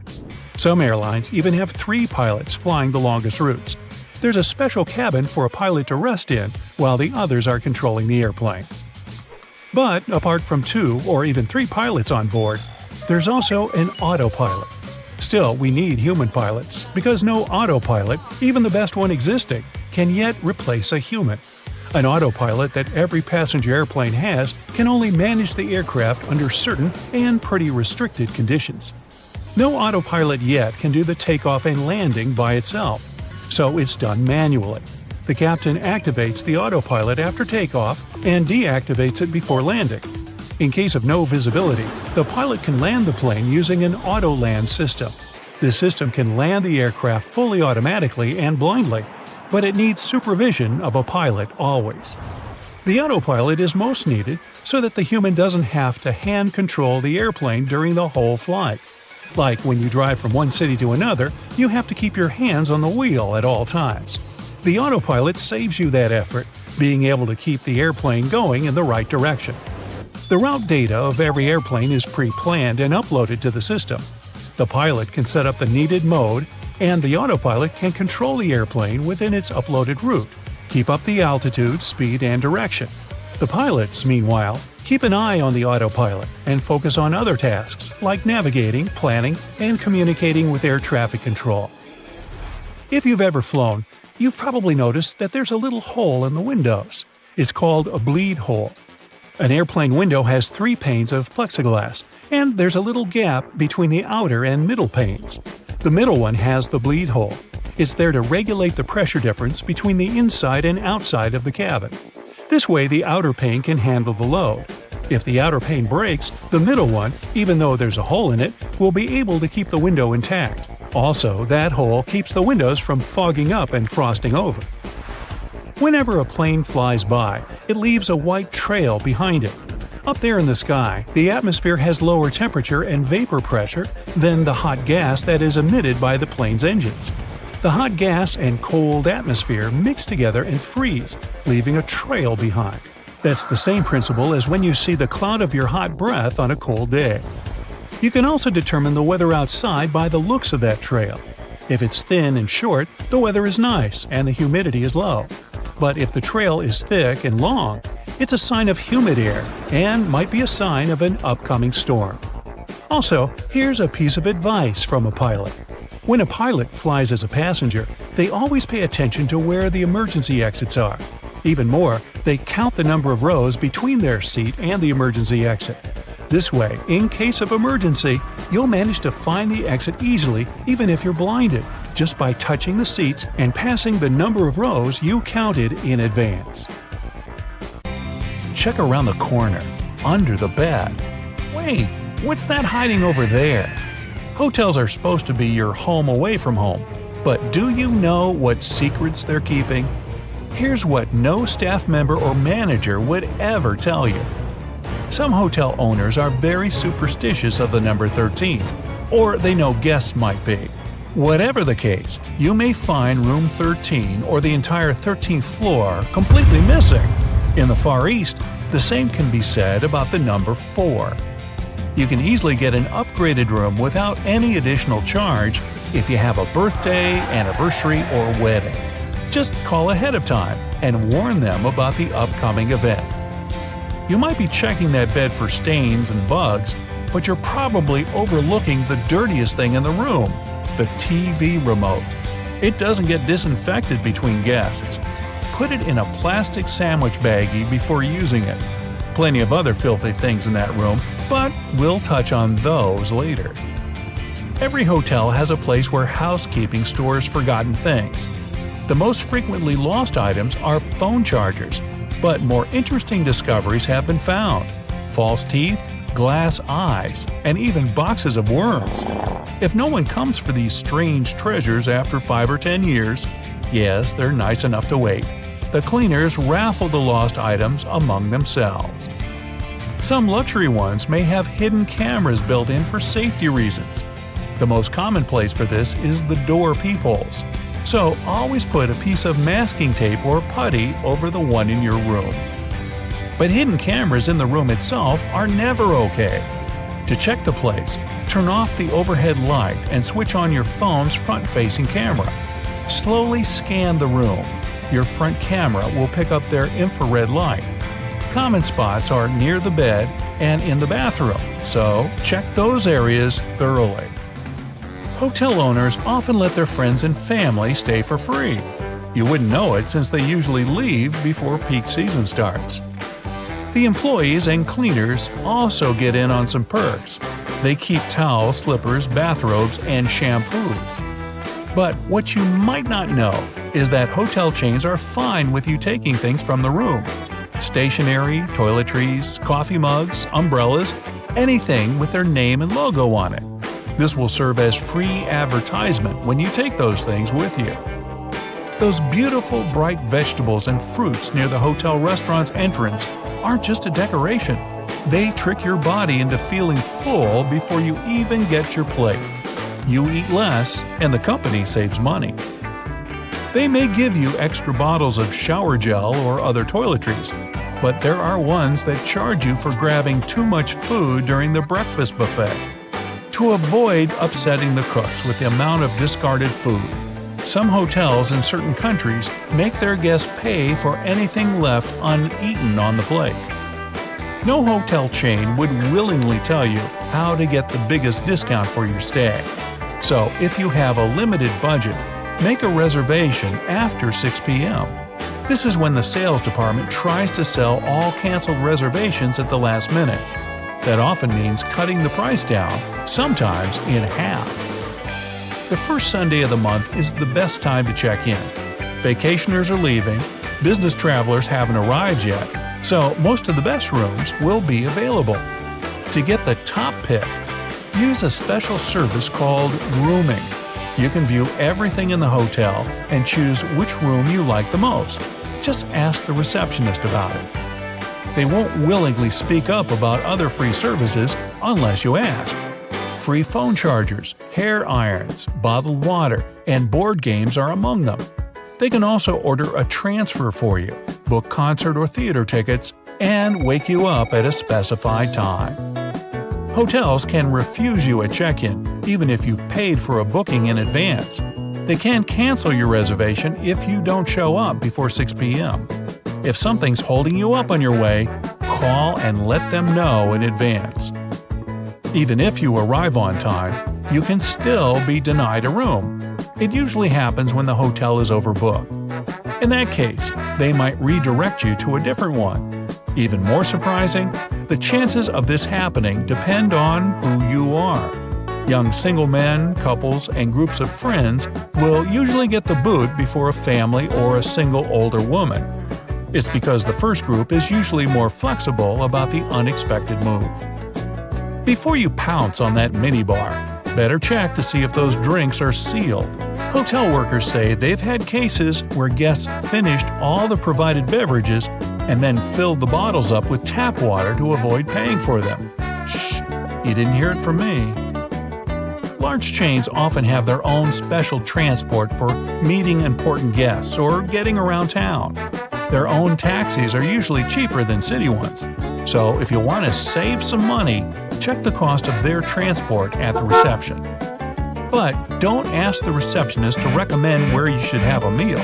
The hotel clerk will point you to a local place that pays them for the recommendations, even if it's overpriced and tasteless there. Guests don't really pay for the room itself, but for the hotel's location. Proximity to the airport, the beach, downtown, and famous sites will cost you an additional amount. Yes, even if it doesn't have any stars at all and the conditions inside aren't great.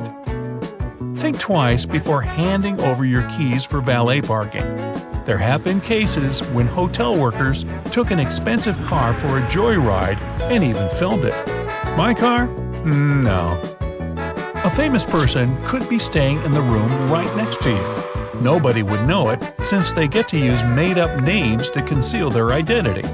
For the rest of us common folk, that's not allowed.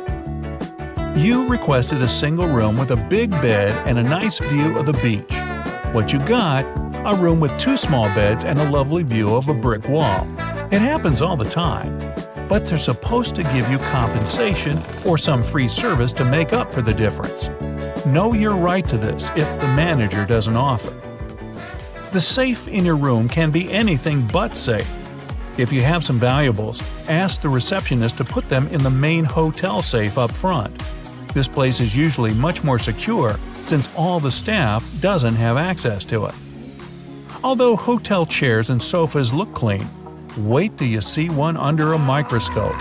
Don't sit on them without first laying down a towel or blanket. You don't know if the guest before you had their feet up on the furniture. And their feet would certainly be filthy since the room's carpets are rarely shampooed, maybe once a year or even less. That being said, don't walk on them barefoot. If you use slippers or keep your shoes on, make sure to put shower caps on the bottoms when you pack them into your suitcase before leaving. Same story with that bed. Before you lie down on it, know that the cleaning staff might launder the linens between guests, but not that big, beautiful, germy bedspread. Don't touch the drinking glasses either. Even if they get a wipe down, it was probably with the same cloth used to clean other surfaces. Why? Well, because staff have only 20 to 30 minutes to clean each room completely. So they need to do it quickly, not thoroughly. Things that often get overlooked: light switches, door and drawer handles, remotes. Ironically enough, it's the things that get touched most often. Experts have found that these items have as much germs on them as the toilet. Solution? Always bring plenty of antibacterial wipes. And if you ask about the hotel's cleaning practices, remember, cleaning doesn't mean disinfecting. Choose your words wisely and don't give the manager a loophole. You get on any airliner and notice the captain always sits in the left seat and the co-pilot on the right. And that's not by accident. The reasons could be historical. One theory goes that the first air forces were recruited from cavalry officers. They used to wear swords on their left side, so it was more comfortable for them to mount horses from the animals' left. When we eventually went from horses to metal birds, the tradition stuck. Another theory involves trains. The first international air route connected London and Paris. During this flight, pilots navigated by following the railroad. History has it that once, when the weather was especially bad, two planes collided because both were flying over the tracks. After that, it was agreed that the aircraft would fly on the right side of the track. Pilots had to sit on the left side of the plane to see how much clearance they had with oncoming aircraft on their left. As for helicopter pilots in command, they usually, but not always, sit on the right. Copters are more unstable than airplanes. That's why pilots prefer not to let go of the cyclic stick. This stick controls the helicopter's direction and altitude. The cyclic stick sits between the pilot's knees, and they use their right hand to hold onto it. The pilot's left hand moves the lever that changes the blade's pitch and presses other buttons on the central console. By the way, both seats have full control of an airplane. There are no regulations specifying which seat the captain and co-pilot should occupy. The co-pilot is just as experienced and capable of flying a plane as the captain. The captain often flies the plane to its destination, and the co-pilot operates it on the way back. Pilots are tested every 6 to 8 months. They use flight simulators and practice all kinds of emergencies. After that, examiners assess them. Safety and technical tests and medical examination also take place regularly. An extra seat in the cockpit behind the pilots is for inspectors who monitor the flight. This seat is also called a jump seat, because when you get up from it, it folds up right away. Yep, a lot like movie theater seats.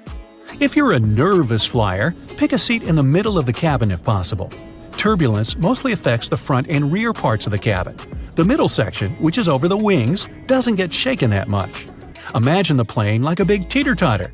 Similar principle when it comes to turbulence. Choosing a window seat, you get an opportunity to see how the airplane wings flex and flap. They're designed to move this way. If the wings were stiff, they would snap off once turbulence hit the plane. Well, that's comforting. In most cases, turbulence only drops you a couple of feet down, even though it might feel as if you're falling from the top of the Empire State Building. Woohoo! If the turbulence is strong enough for pilots to ask flight attendants to sit down, the plane can go 10 to 20 feet down. The most extreme white-knuckled turbulence is super rare, but it can make the plane drop 100 feet. You pull up to a hotel and see a no vacancy sign, but don't necessarily believe it. Hotels usually do this when they only have 2 or 3 rooms left. Instead, try calling the front desk to see if they have rooms. Hotel star ratings aren't always reliable, as the rating systems vary between countries. In Italy, for example, a hotel can be given 5 stars just for having a 24-hour reception desk, receptionists that speak 3 languages, and rooms that start at 16 square meters. Instead of using stars, look at ratings or reviews instead. Booking late can also get you the best deals. If your stay is not urgent, try booking a room on the day of the stay. If the hotel isn't full, you'll likely get a discount. Hotel managers reduce room rates last minute to fill them. It's also usually better to book directly with the hotel. Third-party websites are often given worse rooms or whatever is left over. Hotels are also likely to offer a reduced rate if you book directly. This is because third-party sites charge the hotel a fee. Once you're at the check-in desk, it's likely that the hotel staff already recognize you. Many hotels, especially higher-end ones, will do a little research on their guests' social media. While this seems a bit creepy, it's only so they can see who you are to make your stay more comfortable. At check-in, you'll also be given an initial key which will reset the door lock and cancel any existing keys. But make sure to be respectful to your receptionist. Sometimes they might play practical jokes on rude customers by key bombing. This is where they give you 2 of the initial keys. Either key resets the door, so once you use the second one, the first will no longer work. If your key has a magnetic strip on it, make sure not to put it near your cell phone or wallet. A strong magnet like the one in your phone can erase your card key, meaning you won't be able to get into your room. Now that you're all checked in, let's head up to your room. Make sure to have a quick scan of your doors and floor. Some hotel guests have reported tiny cameras being slipped underneath their doors. Even if the door is locked, endoscope cameras can easily slide under. The general rule is, if you can fit your finger under the door, a camera can fit too. Try covering the gap with a towel. Now, how about the room in general? If you're not happy with it, you can easily request a change. If there are other available rooms, the manager will be happy to help. Once you are settled in, you'll want to head into the bathroom to check out all those samples. But while you might think you're being sneaky by grabbing the free shampoos, hotels actually want you to take them. The items contain the hotel's logo, so you're basically giving them free advertising if you put them in your home. The robes and towels are a different story though. Many hotels are now adding radio frequency chips so they can track stolen items. Toothpaste is one item you probably won't find in the hotel room's bathroom. For budget hotels, it's often too expensive to order as it's classified as a medical supply. For luxury hotels, it's the opposite. They often can't find a toothpaste manufacturer that's fancy enough to be present in their rooms. You may also notice a seemingly random phone next to the toilet, but it's actually a requirement from the AAA for hotels to receive a 4-diamond rating. It does also act as a safety feature. If you slip on the wet floor or get stuck in the bathroom for some reason, you can easily call for help. While the staff clean hotel rooms frequently, disinfecting smaller ones is not on the top of their priority list. Remote controls and phones are some of the dirtiest things in a hotel room. So do yourself a favor and bring some disinfectant wipes to clean them before use. If you're thinking about putting your valuables in the safe for security, you also might want to think twice. Hotel locks use passcodes instead of locks, so there's a high chance someone in the hotel will know the master code. And who knows who else could get their hands on this information. You may also want to throw that comforter on the floor too. While sheets may be cleaned regularly, the comforters are not. Some hotels wash them every week or so, but others don't even bother. Ew. The same, I fear, goes for your sheets. Most high-end hotels will change the sheets daily, but a lot of budget ones don't change the pillows or bedding after a guest checks out. Definitely a good idea to request fresh pillowcases when you arrive. Now you're ready to kick back on the bed and rent a movie. But don't try to be sneaky and claim you clicked on it by accident so you don't have to pay. The workers at the hotel's front desk can actually see how long you watched a movie for. So if you clicked out after a few seconds, they'll believe you, but not if you watched it till the end. Fancy a drink while you watch your movie? Make sure to check the seals on those minibar drinks. Sneaky guests often drink from the bottles and refill them with water. This way they waive the fee and you may be charged if housekeeping hasn't noticed. After a good night's sleep, you're looking for something to do on your vacation. Instead of heading to Google or TripAdvisor to find the best spots, ask the front desk. Receptionists are trained to give guests the best recommendations for local activities. While you're out, housekeeping will drop by your room, but they might not just be cleaning. Sometimes, if a staff member is tired and they have enough time, they might take a cheeky nap on the bed. When cleaning, if you've left your room in a mess, the staff will have to move your things. They'll have to touch your stuff to actually clean. So if this bothers you, either put out the Do Not Disturb sign or clean up yourself. It's also best not to drink out of that glass in the bathroom, as many glasses aren't cleaned properly. Some workers even use disinfectant or furniture polish to get the glasses looking spotless. Housekeeping also don't always vacuum your room. Staff will sometimes just pick up any big crumbs and call it a day. Make sure to be nice to the staff. Most hotel staff are willing to give out upgrades and free stuff to a friendly face. They're not required to, but a smile goes a long way. Oh, and a tip always helps. Now it's time for checkout, but you're leaving early and will miss your breakfast. If your breakfast is included in the price of your room, the staff can prepare a takeout box for you. It's best to give them a heads up the night before, though. Also, take a look at the floor on your way out. It's carpet, right? Most hotels have fully carpeted floors. This is for 3 main reasons. 1. You're much less likely to slip on carpet than wood or stone. 2. Carpets act as added soundproofing. And 3. It's more cost-effective for the hotel, as carpet is much easier and cheaper to replace. You're all prepared for your next vacation, but you get called into work last minute. Oh, a nightmare!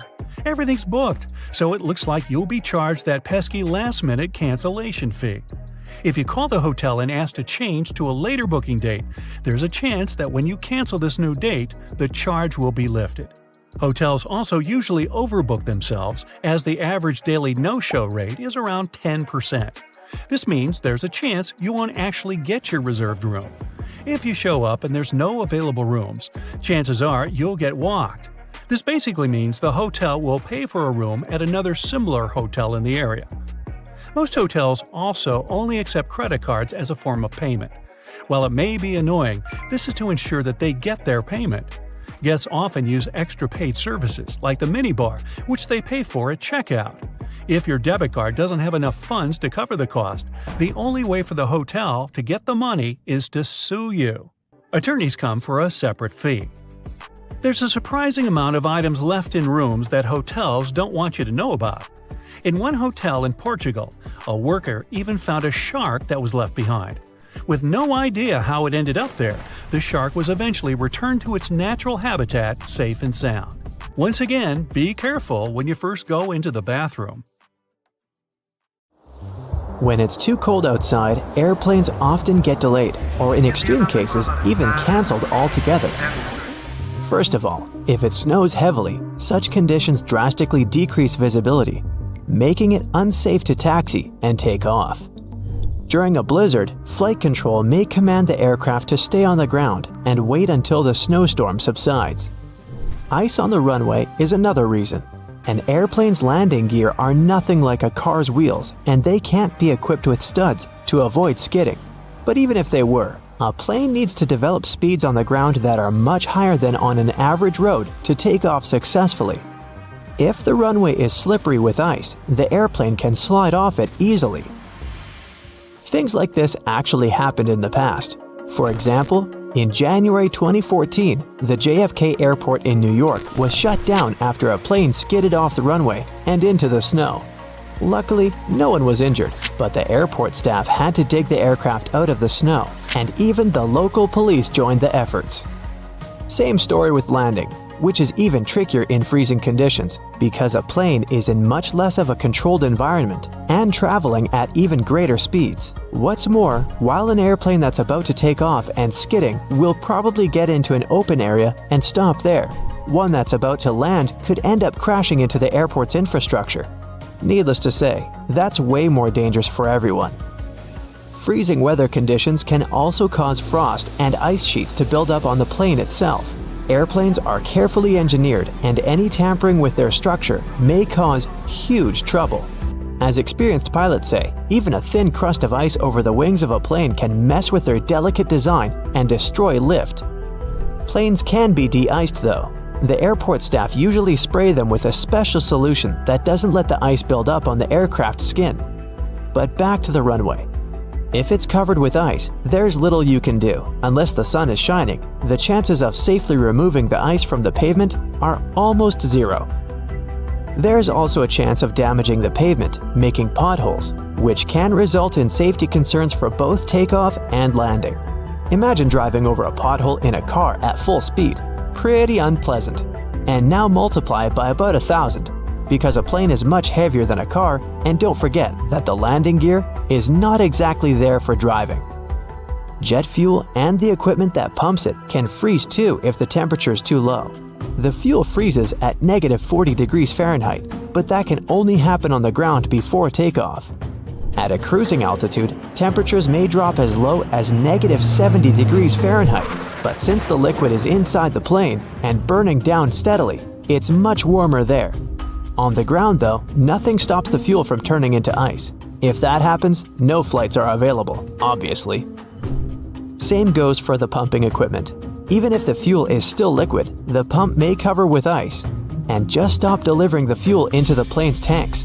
In the worst case scenario, it might even break down, leading to expensive repairs and prolonged delays in flights. Finally, ground crews have to do a lot of work before takeoff or landing, and they're all human after all, so they can't bear the freezing cold for too long.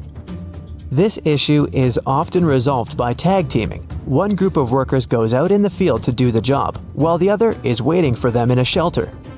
After 20 minutes or so, the first group returns to warm up, and the second one takes up the job where the first one left it. Although it's efficient, it still slows down the operations a lot, so that might also cause delays. But despite all the trouble freezing weather can cause, it's actually more beneficial for a plane than extreme heat. Cold air is denser than hot, so planes gain more lift and stay truer while in the air. They're more easily controlled in flight too. Air molecules are slower and closer together, creating a steady flow of air around the wings and cockpit. At high altitudes, the air naturally becomes thinner as the air molecules spread out and become more scarce. That's exactly why planes can't get to the upper layers of the atmosphere. There's just not enough air there to create sufficient lift. The same happens when it's too hot down on the ground though. Air molecules get faster and spread out, meaning the plane's wings don't have as much air to push off and get into the flight mode. To take off in extreme heat, a plane has to move much faster to generate enough air resistance and lift. But to move faster, the plane needs its engines to work better, and that's also impossible when it's too hot. As the air gets thinner, the amount of oxygen decreases too. And jet engines use oxygen in the atmosphere for combustion. When they lack this crucial element, they can't convert enough energy into thrust, meaning slower acceleration and worse energy output overall. So the problem is that the plane has to have a longer runway distance to build up enough speed and lift to take off, but it can't because its engines are not working to the best of their ability. This usually doesn't cause trouble, but only up to a point. When the temperatures on the ground level reaches about 120 degrees Fahrenheit, some flights can get cancelled because it's simply dangerous for them to try and take off. Other planes are more heat resistant and powerful, but that also depends on the heat. Some aircraft even have to reduce their weight by removing part of their fuel, cargo, or even passengers when it's too hot. Lighter load means better acceleration before takeoff, and it doesn't help to avoid cancellations, but it also means planes aren't working to their full capacity. The average cruising altitude for an airplane is about 35,000 feet. They don't technically need to be so high up, but that altitude gives the best speed and efficiency. Air gets thinner at higher altitudes, which means less wind resistance, but less lift. For most commercial aircraft, the area between 30,000 and 40,000 feet is the sweet spot where the two factors balance out. You probably still aren't using a laptop from 1999, and your computer isn't flying at close to the speed of sound. Fortunately, planes have a much longer lifespan than computers. There are airliners from the early 1970s that are still just fine. They might not be able to keep up in terms of speed and fuel efficiency, but older planes are no less safe than their modern counterparts. Contrails, those white trails airplanes leave behind them at high altitudes, are easily mistaken for engine exhaust, but most are nothing more than water vapor. During a flight, moisture in the air collects in the engines before being vented with the exhaust. The hot, wet air leaving the engines mixes with the cool, dry air found at high altitudes, resulting in long, thin lines of vapor. Humidity determines when contrails form and how long they remain visible. Ever notice the numbers on the end of a runway? They're actually used to show the pilot which direction the plane is facing. For example, the number 36 is short for a heading of 360 degrees or due north. Along with numbers, the letters R and L indicate if the nearest runway is to the right or left. The lights on the tips of a plane's wings are called position lights or navigation lights, and they're used during times of reduced visibility. They help planes to see each other in the dark and can also tell pilots what direction an aircraft is traveling. The red light marks the tip of the left wing, while the green light is on the right. The third light is white and found on or near the tail. It might seem odd that the flight crew cares whether your window shades are up or down. The main reason is so that the passenger's eyes can adjust to the outside light. Mostly, it's just a matter of getting people on and off quickly. But in an emergency, the last thing they want is people stopping to blink before they evacuate the plane. Hey, summer's coming! Here's our Bright Side approved checklist of stuff you gotta take with you, plus some tips for you to be fully prepared for your vacation. No matter how hard we try, we sometimes tend to overpack. Who, me? Now, remember one thing, the bigger your suitcase is, the more you will try to cram into it. Next time you pack your stuff, try to stick to a 5-4-3-2-1 rule. This rule says that for a 1-week vacation, we can easily limit to 5 pairs of socks and underwear, 4 tops, 3 bottoms, 2 pairs of shoes, selected by how active you're planning to be on your vacation, and 1 hat. But I suggest we add one more item to this rule, a lightwear rain jacket like this one. It takes no more space than 2 pairs of socks, but it can be a lifesaver for unpredictable weather conditions. If you're afraid your clothes will get dirty fast and you'll have to hide those ketchup stains on your vacay photos, there's a solution on how not to do it. Have you heard of on-the-go detergent? These are small packets you can throw in your suitcase and hand wash your clothes in the sink. Binder clips may seem to have nothing to do with vacations. After all, these are office essentials. But let me try to bring you over. They have a ton of applications. Use them to hang up wet clothes, hold broken luggage straps together, you name it. If you still prefer to ignore the 5-4-3-2-1 rule and you're struggling to cram a couple more sweatshirts into your suitcase or backpack, plastic bottles are going to help you out. Grab one and cut it in 2 halves. Next, you're going to need an elastic band. Then roll the sweatshirt you need in a very tight roll and put it in between the 2 bottle halves. Secure this weird construction with an elastic band and voila! It now takes up way less space in your luggage.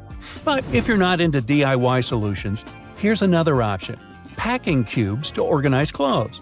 They'll keep all your stuff well organized and you'll easily find what you need without digging through your entire suitcase. Plus, they come in a variety of colors and sizes, so you can separate your clothing by type or color. Well, isn't that neat? Staying connected is essential when traveling, and a portable phone charger can help ensure that your phone stays charged even when you're on the go. Look for a charger with multiple ports so that you can charge your phone and other devices at the same time. Just a quick tip here: many devices are now switching to Type-C cables, so make sure all your devices are compatible with your portable charger. If you're a frequent traveler, here's a piece of advice for you. Never ever unpack your toiletries. This way you won't forget anything next time you fly. The best solution is to keep a separate kit with all the products you need, like a contact lens case or a toothbrush. But if you still don't have one, it's high time you made up your goodie bag with your essentials. You probably already have small bottles at home. Make sure it has an inscription on them claiming the bottles are not over 3.4 ounces if you plan to take them on board. However, if you have no bottles, there are plenty of them online, like this one. The kit you want to buy should have funnels to pour any shampoo or gel easily. Some of the kits even have scoops, which is great. You can do ice cream. No, sorry. They help portion out a small amount of moisturizer so you won't spoil the entire jar with your finger grease. However, there are a couple of things you better keep in your pockets and not in the toiletry kit, like hand sanitizer and lip balm. While everything's pretty clear with hand sanitizer, lip balm has way more uses than you can imagine. If you have dry cuticles, lip balm will make them soft and pliable again. If you want to clean up your makeup, lip balm and a Q-tip will work wonders, unless it's minty. You can even use it instead of eyebrow gel if you left yours at home, and it can also help tame flyaway hairs. Traveling can be uncomfortable, especially when trying to sleep on a plane or in a car.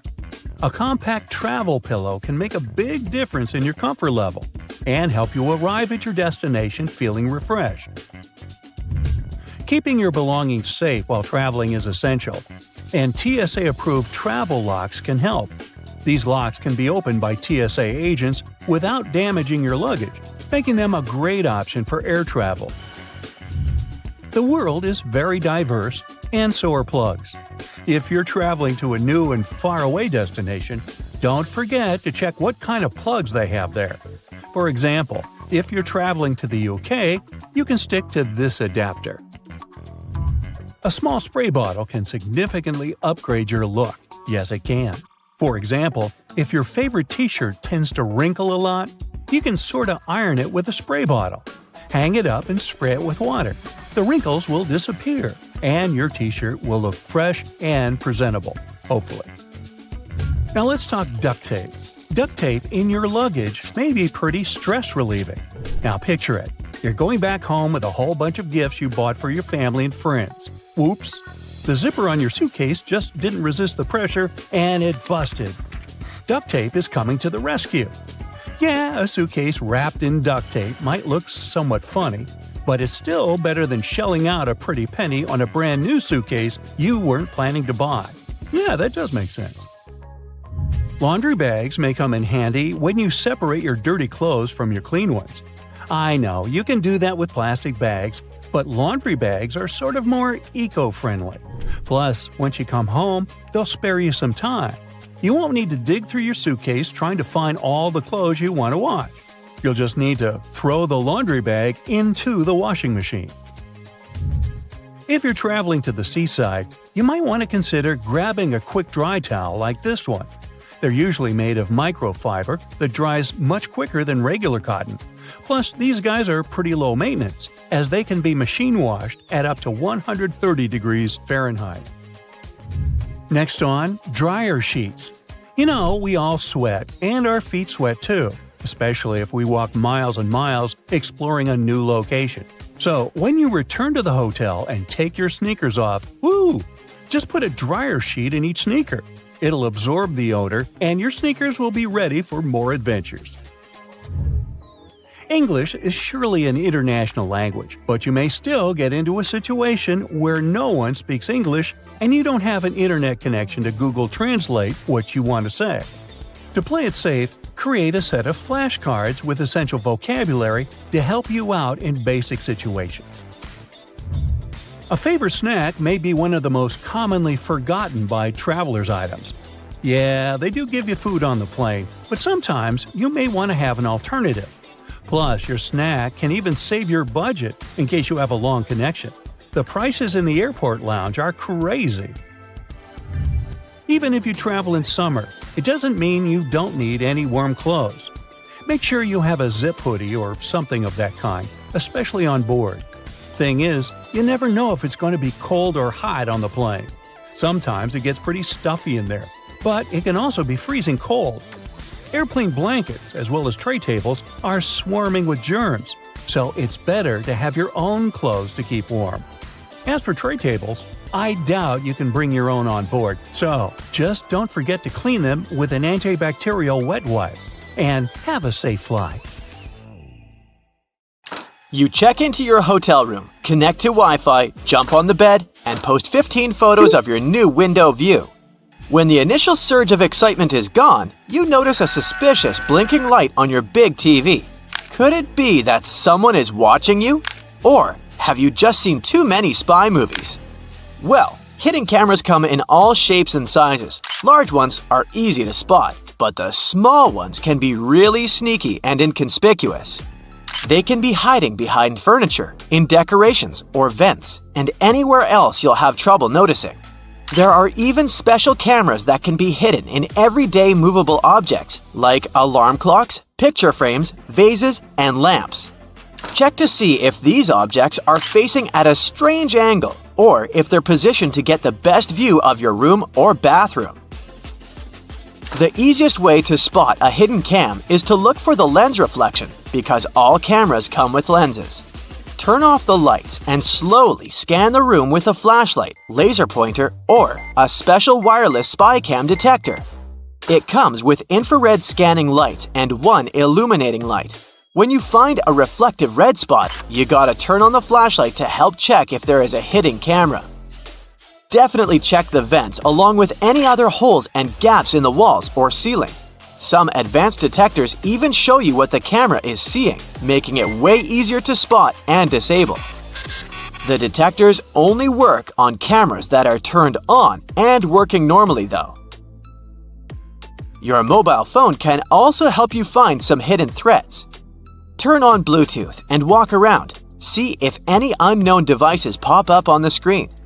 Another idea is to install a network scanner app that shows all devices that are connected to the Wi-Fi network you're using at the hotel. When it's done scanning, study the list for devices called something like IP camera or cam. Plus, you can put your phone on selfie mode, turn off the light and close the curtains, and look around the room slowly while focusing on the screen. Keep an eye out for purple or white lights on the screen. You can play detective some more and call your friend or family member and start walking around your room. Secret cameras should emit a sort of radio frequency. It will most likely interfere with your phone call signal. If you start hearing any weird noises while you're on the phone in a certain area of your room, make sure to inspect it carefully. Check out the light switches, electrical outlets, lamps, and other objects you normally wouldn't pay attention to.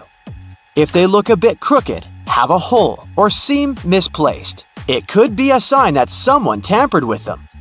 Many spy devices need wires, and whoever installed them had to hide those wires, often behind the vinyl baseboard. That's why the place where the floor and the wall meet is another area you should check. Ridges, bumps, or discoloration could be a sign there's a microphone hiding there. The same goes for spots on ceilings and walls, even if they're not larger than a coin. If you do find a hidden camera or something looking suspicious, don't shy away and let the hotel administration or your booking service know about it. Don't try to touch or move the device yourself. If the hotel denies everything, contact local law enforcement. After you've scanned the room for cameras, check out the mirrors. Someone could be watching you from the other side. First, see if the mirror is built into the wall or can be adjusted. If the mirror is semi-transparent, it will be built into the wall. You can do a simple test to check the mirror. Press your fingertip against the glass and push firmly enough to leave a fingerprint as you move your finger away. Study the fingerprint. If there's a small gap between the print and the mirror where the glass should be, then it's just a mirror. On a semi-transparent mirror, there will be no gap. Another way to check if your mirror is semi-transparent is simply to tap the glass. If someone is watching you from the other side, the mirror will make an empty sound. A double mirror needs a brighter light on the other side than on yours. Get close to it and cup your hands around your eyes. Do you see some light behind the mirror? If so, you might have an unwanted audience. Before you leave your room or go to bed, make sure every door is securely locked. By every door, I mean not only the entrance to the room, but also the door leading to the terrace, if you have one. You can bring a portable door lock with you for extra security if you're staying in. You could also start a little DIY project and wrap a belt or a bag strap around the arm that pushes the door shut. Buckle it up and wrap it around several times for an extra layer of protection. Another idea for when you're about to nap or go to sleep is to build a pyramid of stuff by the door. Glasses and mugs will do perfectly. If someone tries to get inside while you're sleeping, there'll be some serious noise. Intruders prefer to keep it low-key, so they're highly likely to give up on robbing you straight away.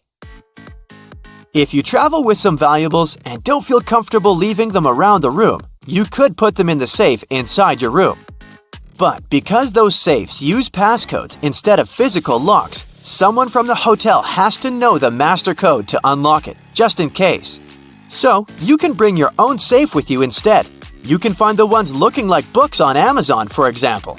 They're made of strong metal and textured paper. They come with a combination lock and have enough room to fit your passports, cash, and jewelry. In case you have to leave your laptop in the room and want to make sure no one plugs in a USB drive to steal your data, here's what you can do. Leave a bottle of water or some other item next to the USB port. Measure the distance. Let's say it's 1 thumb length away. For someone to plug in their device in the laptop, they need to move the bottle. You can take it one step further and drop a pen parallel to the laptop under a certain angle. You can measure the angle with your smartwatch or phone using the compass app. Again, if someone moves it, you'll know. Even something as simple as a "Please do not disturb" sign can help you figure out if someone entered your room while you were away. Make it look like you left in a rush and the sign accidentally stuck between the door and the door frame. If you come back and the sign is hanging freely, then someone must have ignored it and tried to disturb you. In that case, you can contact reception and ask to send someone to enter the room with you to keep you safe. If you care about the cleanliness of your room as much as you do about your belongings and your personal safety, this one's for you. Hotel housekeeping workers normally have up to 20 rooms to take care of on an 8-hour shift. It means they'll have no more than 30 minutes for your room.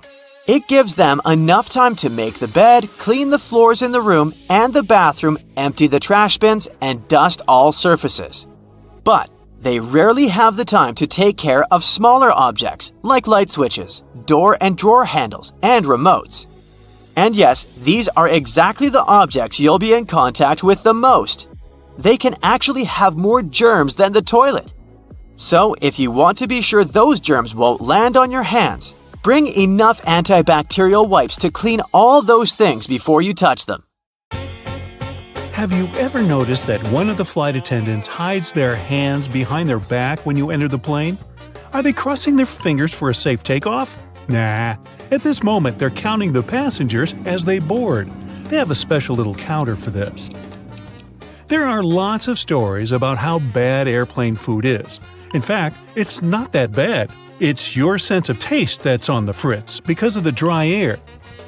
It dries your mouth out of all its saliva and dulls your sense of smell, which helps to feel 80% of what you taste. So, airline companies add more spices into the food so you can feel the taste. Seatbelts are located on the stomach because of the turbulence. When that happens, the plane sort of jumps up and down. Your waist belt holds you so that you don't crash into the ceiling of the aircraft. The shoulder seat belts in the car protect against horizontal collisions. By the way, flight attendants also have shoulder seat belts. It's because they always sit facing the passengers to keep order. While all passengers are flying face forward, the cabin crew sits backward. If the plane goes forward sharply, passengers get pushed into seats, and the flight attendants are held by shoulder and waist belts. Even if lightning strikes a plane, the passengers won't feel it. The entire aircraft is covered with an aluminum layer that conducts electric current without passing it inside the plane. Good thing. And all electronics and fuel tanks are equipped with additional protection. Before any plane is released from the factory, all this protection is tested by simulating lightning. Many passengers get a headache during the flight, especially right after takeoff. This happens because you're getting up to an altitude higher than Mount Everest in about 10 minutes. The air up there is thin. Your brain gets less oxygen. By the way, chewing gum or candies can help. Now, the main reason why the seats on the plane are so uncomfortable is profit. Airlines want to make more money, so they try to fit as many passengers on the plane as possible. Because of this, there's so little space between the seats. 2 additional rows in the cabin provide 12 new passengers. Also, companies make airplane seats lighter to spend less fuel. Seats become smaller and less comfortable. You can feel cold inside a plane, but when the plane is flying at high altitudes, the conditions resemble those in the Sahara Desert. It's all because of very low humidity. Every hour of flight, your body loses a lot of liquid. Stay hydrated, but only choose bottled water. Many companies don't show movies because they can make passengers too sad or emotional. Even if a movie doesn't have a dramatic story with incredible characters, it can still be heartbreaking for passengers. The thing is that our body experiences stress, and we take everything close to heart because of the lower oxygen levels. Also, we're sitting in seats at a high altitude and very far from home. Our brain realizes we're out of control of the situation. This feeling of helplessness can throw a person's emotions out of whack. So, companies only show positive movies and comedies. Some passengers say they feel like they can't think straight during the flight. This happens because of a lack of oxygen, so your mind isn't in top form. Well, better not do any important tasks or make any important decisions. Your corneas are the one part of your body that doesn't have a blood supply. The only way they get oxygen is from the air, so worsened eyesight and dry eyes are common problems on airplanes. The best solution here is to take with you eye drops along with gum. That worsened vision is the first reason the crew dims the lights and asks you to open the windows during nighttime takeoffs and landings. Your eyes need to be adjusted to the dimness in case of an emergency. The second reason is the plane crew needs to be able to see out the window. There's a theory that hair grows faster during the flight. Some people notice that little stubble appears on their faces after the flight, even if they shaved a few hours before they got on the plane. Anyway, this theory is not confirmed. Some say the cabin pressure, lower temperature, or even heightened stress levels can accelerate hair growth. If you experience stress and get nervous right after you step on the plane, your best solution can be a little training. Go to the gym or make a set of squats before boarding to prevent stress. Also, a good workout compensates for the hours you spend sitting still. Airlines lose and send in the wrong direction several million lost bags a year. Almost half of the lost luggage is lost because of transfer issues. They may not deliver your suitcase just because of lack of time. A plane can fly away before loaders put your luggage there. When this happens, they might carry these bags to another flight. And when your bag goes to the wrong place, it can be taken by other passengers accidentally. If you want to find your lost luggage quickly, take a photo of it in advance and then show it to the airport workers. You can also buy a special GPS tracker and put it in your suitcase. It works for 6 days, and you can use your phone to locate your luggage wherever it is. Airport staff take unclaimed luggage to a special center. If the owner doesn't show up within 3 months, the things inside the bags will be put up for sale in specialized stores. There, you can find clothes, jewelry, and electronic devices. And of course, it all comes with a big discount. The rumbling noise you hear after boarding is not my stomach. It is luggage being loaded on the plane. The compartment is right under the cabin of the aircraft, so it sounds quite loud. Aircraft tires can withstand pressure 4 to 5 times more than a plane actually gives them during landing. The metal wheel is more likely to break than the tire.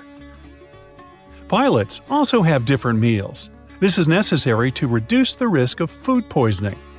The flight can go well even if one of the pilot feels bad because of a stale burrito.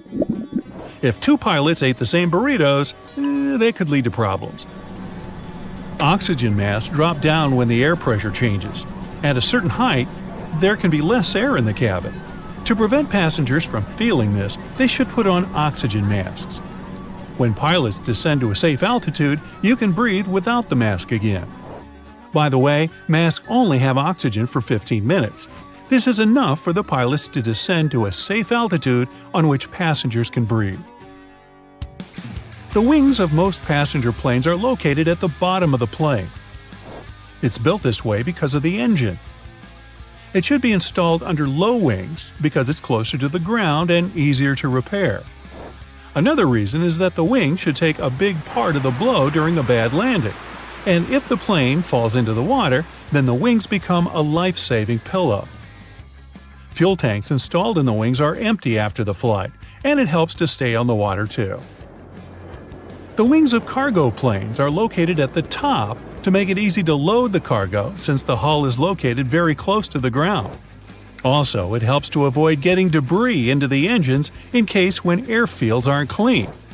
Plus, this wing location has less aerodynamic resistance during the flight. Little triangles on the aircraft walls are special labels for flight attendants. The triangles mark special windows. You can see flashing indicators through these windows. It signals the landing gear is retracted and the flaps are closed. But for ordinary passengers, this is the place with the best view of the wings. Turbulence is a common thing during a flight, but usually it's so insignificant most passengers don't even feel it. Strong turbulence is rare. By the way, turbulence is just hot and cold air affecting a plane. For better understanding, imagine a big balloon people fly on. Remember the flamethrower installed under the ball? It heats up the air and the hot air raises the ball up. So turbulence is the hot air created by nature, and it makes the same thing with a plane that it makes with a balloon. Also, turbulence can occur if the plane gets under the hot air stream left by another plane. Now, before somebody gets married in India, they get a thorough, shall we say, snooping, sometimes without even being aware of that. There are pre-matrimonial detective agencies in India that provide services of private investigators. There are also spit inspectors. These people, also known as nuisance detectors, catch and give fines to those who litter or spit in public. One more profession you aren't likely to meet anywhere else is an ear cleaner.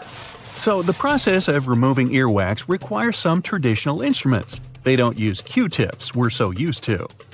Their instruments are called the steel needle, some cotton, and a pincer. Yikes!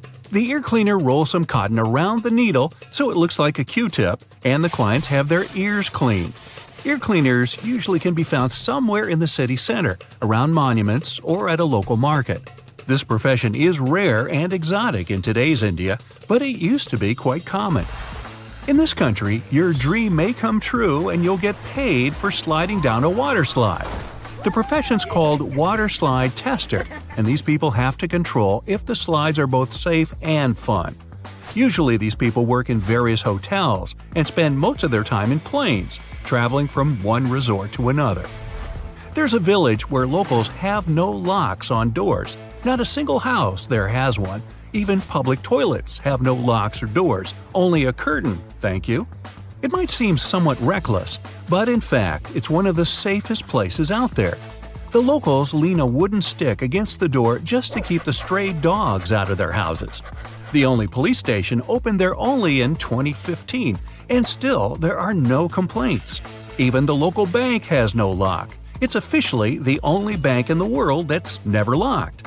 When the locals are out of town, they don't ask the neighbors to look after their houses, and they're not afraid to leave valuables, money, and jewelry without hiding them. Vegetarian dishes are quite popular in India. Between 15 and 30% of the whole country's population are vegetarian.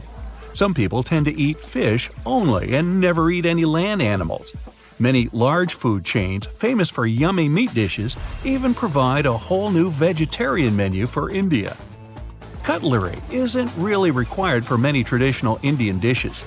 They say that mouth-watering curry tastes even better if eaten with the fingers. Now, I would assume that you'd want to eat the fingers separately, but hey, just thinking out loud here. There's also a wide range of crazy traditional dishes, but there's one called… okay, let's just put it on the screen, thanks.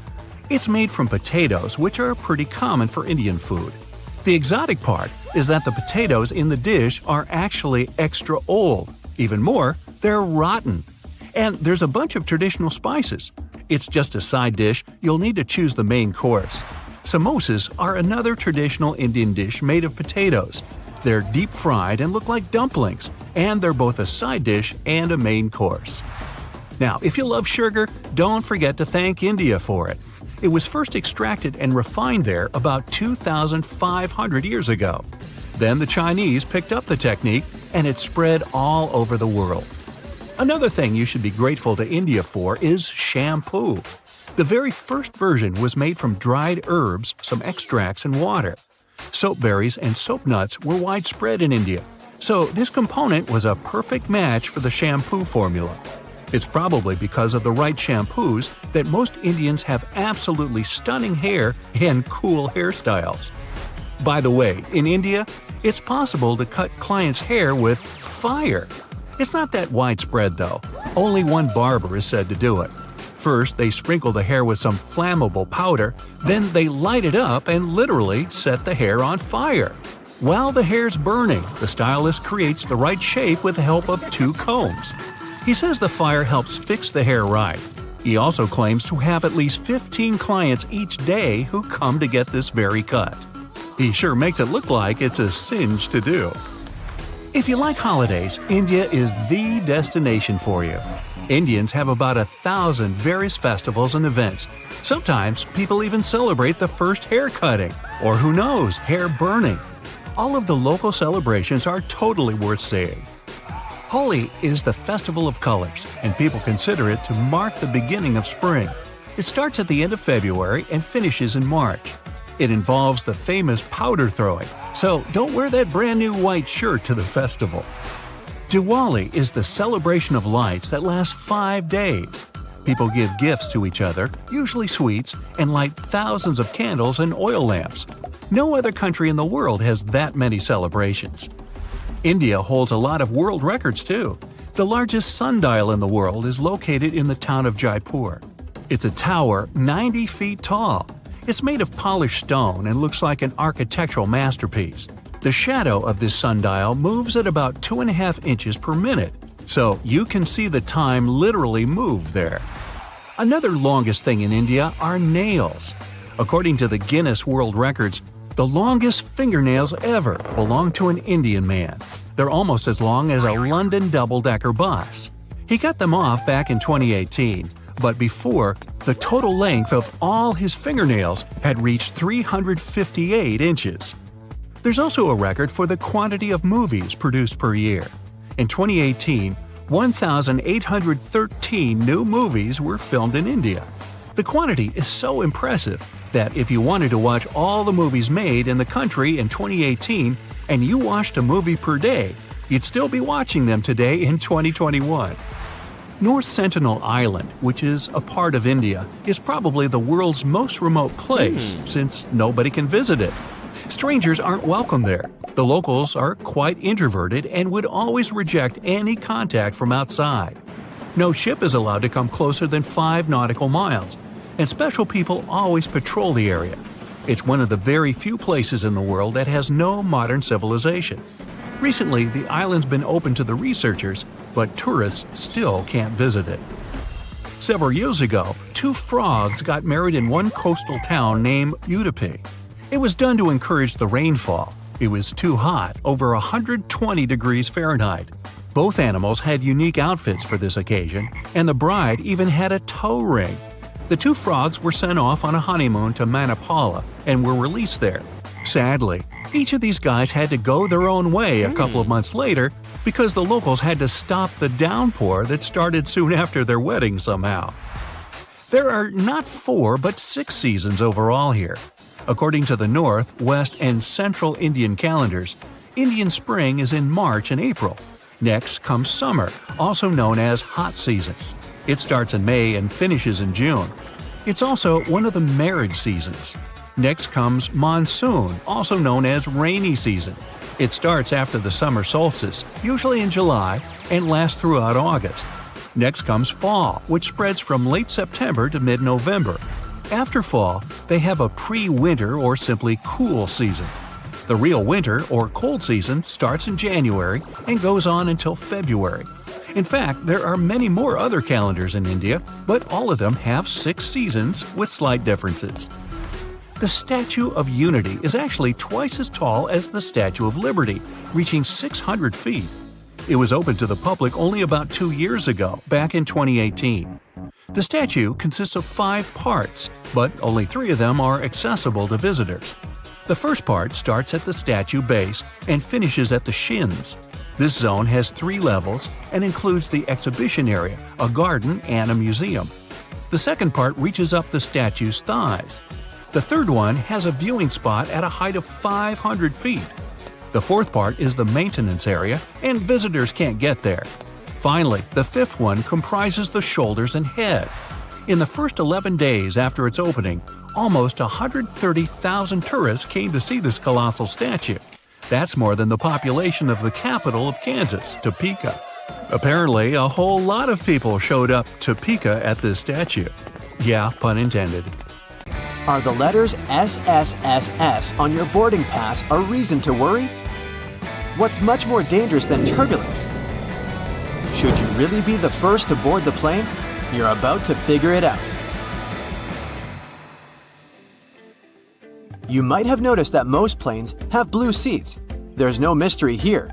Airlines opt for this color because it's considered to have a calming effect. This color supposedly puts passengers at ease and helps even the most nervous flyers to relax. But there's also another, more practical reason. Stains, dirt, and scrapes are less visible on dark blue fabric. Never throw your boarding pass away in a public place. It contains tons of your sensitive information, including your name and frequent flyer number. This, in turn, may allow someone else to check your future bookings, change your seat, or even cancel your flights. So the best way to deal with the boarding pass for a flight you've already boarded is to take it home and feed it through a paper shredder. By the way, if you ever see the letters SSSS or S on your boarding pass, get ready for additional security checks.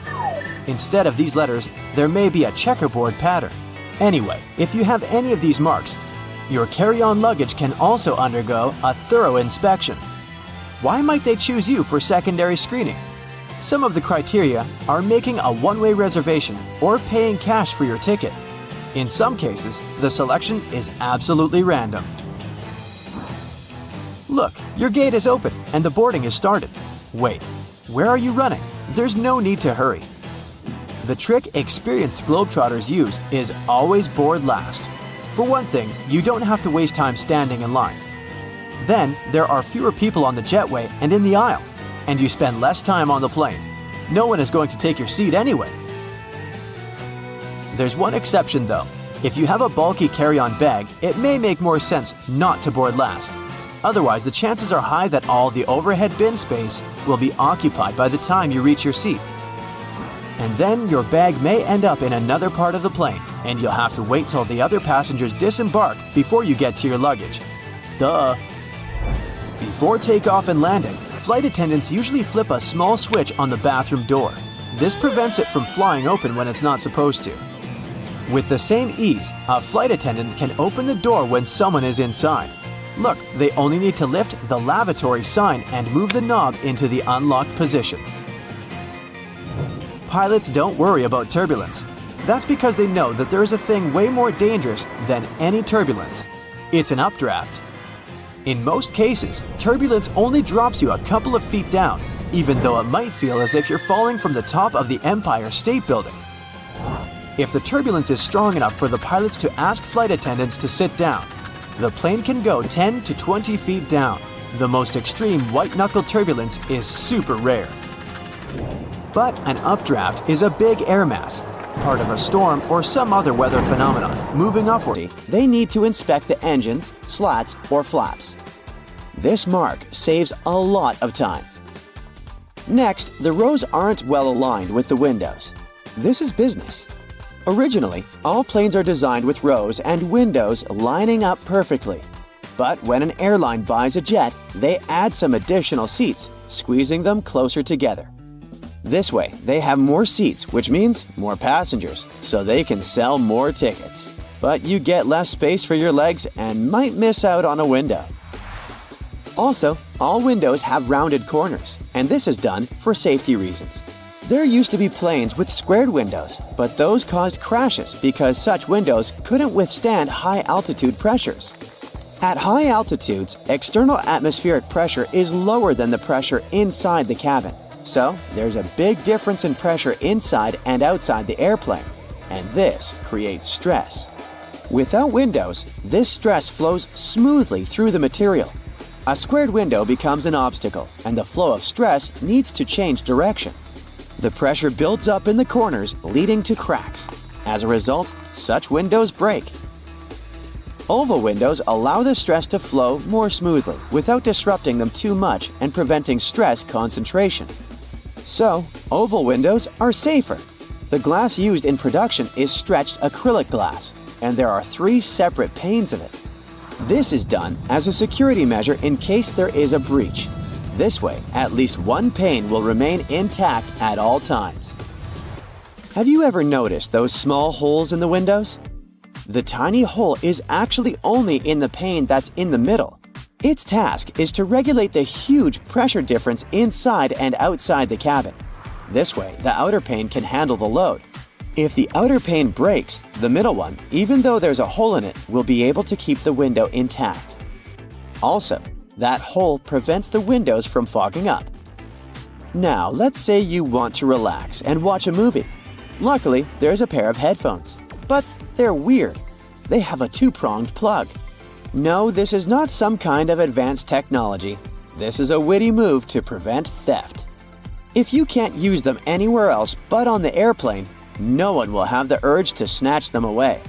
Outside the airplane, they're basically useless. And then they bring food. There are people who love airplane food and people who aren't very fond of it. But most will agree that food does taste different in the air. Turns out, it's actually a thing. Low air pressure, lack of humidity, and background noise that we have at high altitudes change the functioning of our taste buds. They become less sensitive to sweet and salty foods, so airlines have to use more seasoning. Have you ever wondered what would happen if someone opened an airplane door accidentally? This wouldn't end well. It would be very dangerous to say the least. More specifically, soon there would be a lack of oxygen in the cabin. But gladly, no one can open that door accidentally. The pressure difference between inside and outside makes it almost impossible. It would take some immense strength to open it. The doors are designed to open on their own in case of an emergency. Speaking of safety, during takeoff and landing, the crew dims the light in the cabin. This is done for a good reason. This way, in case of emergency, you will see everything more clearly. Your eyes will get used to the darkness, and you'll have an easier time evacuating. Now, about pilots. They always wear those cool sunglasses, but the purpose is not to look cooler. They're used to protect the eyes. Throughout their career, pilots have to take care of their vision, but the problem is that it's not an easy task when you're a pilot. The damaging solar radiation that our sun emits is filtered out by the Earth's atmosphere, so the sunlight isn't very damaging to you if you spend most of your time on the ground. But it's different up in the sky. There's less air there, and the brightness is way higher. And with every 1,000 feet of elevation, the solar radiation is around 5% stronger. On average, aircraft fly at an altitude of 35,000 feet. This means that the amount of UV radiation is 175% greater than on the ground. This is very damaging to any person's vision. The large amount of time pilots spend in the air makes them vulnerable to different eye problems. And having eye problems can cost a pilot their career. So, wearing sunglasses is a crucial thing for them, and these sunglasses must be of the best quality. They should minimize the impact of sunlight and withstand UV rays, providing 100% protection for the eyes. Also, they can't be polarized, since polarization can mess with the perception of the cockpit displays. They should provide the best clarity, decrease eye fatigue, and minimize color deformation, so that pilots can see just like they would without their sunglasses on. Welcome aboard our flight from London to Miami. It will take us 4 hours and 30 minutes. The weather in Miami is... Wait, did the pilot just say 4 hours and a half? It sounds like a dream, but it will most likely become our reality in less than 10 years from now. Boom Supersonic, an aircraft manufacturer, is working on a passenger supersonic jet called the Overture that will be able to carry 65 to 80 people at twice the speed of current commercial aircraft. One of the major American airlines is interested in buying around 40 planes. The plane that's going to cost $200 million has recently passed the wind tunnel tests. If all goes well, the first finished Overture prototype will roll off the line in 2025 and will travel at nearly twice the speed of sound. The plane will be able to show its top speed over the sea, so it should be ideal for transatlantic flights. And then, traveling from, say, New York to Paris should take no longer than 4 hours. But first, it will have to get all the official permissions to do it. Some people are skeptical about the whole passenger superjet concept as they remember the story of the Concorde. That high-end plane delivered people from London to New York in about 3 hours and serviced other transatlantic connections. The tickets cost a whopping $10,000 per seat, and passengers got access to a super exclusive lounge with lobster and Angus beef for lunch. The Concorde went on its final commercial flight in 2003. It was a huge fuel guzzler. Plus, there are many complaints from people living near airports about the noise it produced. The Overture is supposed to be more fuel efficient, lighter, and have better software to make it more aerodynamic. The noise might still be a problem though, because supersonic aircraft need aerodynamic engines, which are pretty loud. That will definitely change in the future, as planes have gone a long way since their first flight in 1903. Back then, the Wright brothers started the aerial age with a 12-second flight traveling 120 feet in North Carolina. The top speed at that time was around 30 miles per hour, but it still seemed pretty impressive. The world's first passenger airline service took off just 11 years later. The flight from St. Petersburg, Florida to Tampa, Florida lasted 23 minutes. Covering the distance by car around the bay took about 20 hours, so that was a great time saver. The tickets cost $5 and were sold out 16 weeks in advance, but the airline went out of business in 4 months. The new age in aviation began in the 1950s when they introduced the turbofan engine. It became possible as they started using temperature-resistant materials and complex air cooling systems. Planes also became lighter as they were made of composite materials. The wings have also improved over the years. The airfoil, that's the part thanks to which the air travels faster above the wing than below it, became a real game changer. Thanks to it, the planes keep a low speed during takeoff, which means they move smoothly and burn less fuel. The fastest plane in the world so far is North American X-15. It was rocket-powered and made of aluminum and titanium. A huge wedge tail helped it stay stable at that super speed. The rocket plane set the world's altitude record, reaching an altitude of 67 miles. Oh, and to make it even more impressive, it happened back in 1967. So, if it was possible back then already, why don't we all just fly rocket planes? Or at least supersonics, especially on long-distance flights? In terms of speed, passenger planes are still where they were 50 years ago. Mostly because speeding flights up would also make them way more expensive. Flying faster means burning more fuel. Plus, supersonic engines are expensive to produce and maintain. Another reason is natural forces. The winds affect the speed of a plane, and no technology can control the wind. A strong tailwind can help it move forward at a higher speed, and a headwind can slow the aircraft down. Planes mostly fly at altitudes of up to 7 miles. Up there, the air is thinner, which means there's less resistance, and a plane can fly faster and save some fuel. Also, the lower temperatures make the jet engines more efficient. Another perk of flying through that part of the atmosphere is that it's less turbulent, so flights go smoother. Private jets can't fly that high. They're smaller, and their engines aren't strong enough to reach such an altitude, so they stick around to 15,000 feet. Ever notice those white trails that planes leave behind? Their official name is contrails, and they're like artificial clouds planes leave behind. When the plane reaches its cruising altitude, temperatures get quite low, about -67 degrees Fahrenheit, and the water turns into particles of ice. The higher the level of humidity is, the bigger those trails get, and you can see them long after the plane has disappeared. So, thick and long contrails can be a sign of an upcoming storm. Sometimes contrails can even be colorful. The droplets of water that are formed up in the atmosphere can freeze in different sizes. They all reflect sunlight at different wavelengths, causing the effect of a rainbow. When all the colors mix, it appears white, the most common contrail color. Airplanes don't take off with the wind, but actually against it.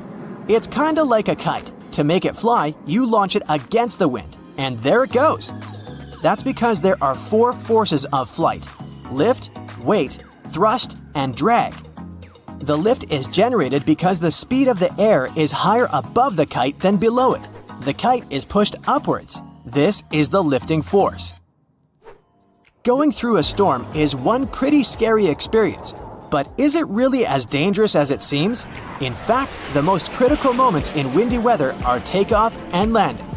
Plane manufacturers test their aircraft and specify speed limits at which the pilots should move in different weather conditions. At some airports, the winds are pretty severe all year round, so landing can get pretty wobbly. It requires a real pro of a pilot to land when the wind strikes the runway. Sometimes, the wind unexpectedly changes its speed and direction. The pilot really has to know what they're doing to land when the wind direction changes. Otherwise, the risk of overshooting the runway is pretty real. Extreme heat is another weather condition that can stop a plane from flying. Airplanes fly by generating lift with their wings. The air below the wings takes the plane up. In extreme heat, an airplane can't produce that much lift. That's because hot air expands and becomes way less dense than cold air. With less lift, the plane may find it really hard to take off and fly. Electronics will unlikely respond well to extreme heat or humidity, and the AC system may fail. Smaller jets can't operate at a temperature of over 118 degrees Fahrenheit. Larger Airbus and Boeing planes perform the best below 126 degrees Fahrenheit. Those mysterious chimes you hear during the flight are a kind of a secret language the crew uses to communicate with each other. The chime you hear shortly after takeoff informs the crew that the landing gear is getting retracted. A single chime during the flight is a sign that one of the passengers needs the assistance of the crew. When they're serving meals and run out of food and drinks, they can ask their colleagues to share, using a high and low chime combo. 3 low tones means serious turbulence is approaching, so the crew needs to buckle up. Have you ever noticed the flashing light in the cabin before takeoff? You have nothing to worry about. It occurs when the pilot disconnects a plane from the airport power supply and it switches to the onboard one. This rapid transition may cause flashing. You know how they say, when in Rome, do as the Romans do? Meaning, in Rome, you need to make sure your goldfish has a deluxe bowl to live in. In Nigeria, don't you dare to bring your own wheelbarrow.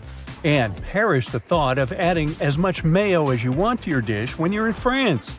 Yep, bans around the world may be surprising, to say the least. Number 1.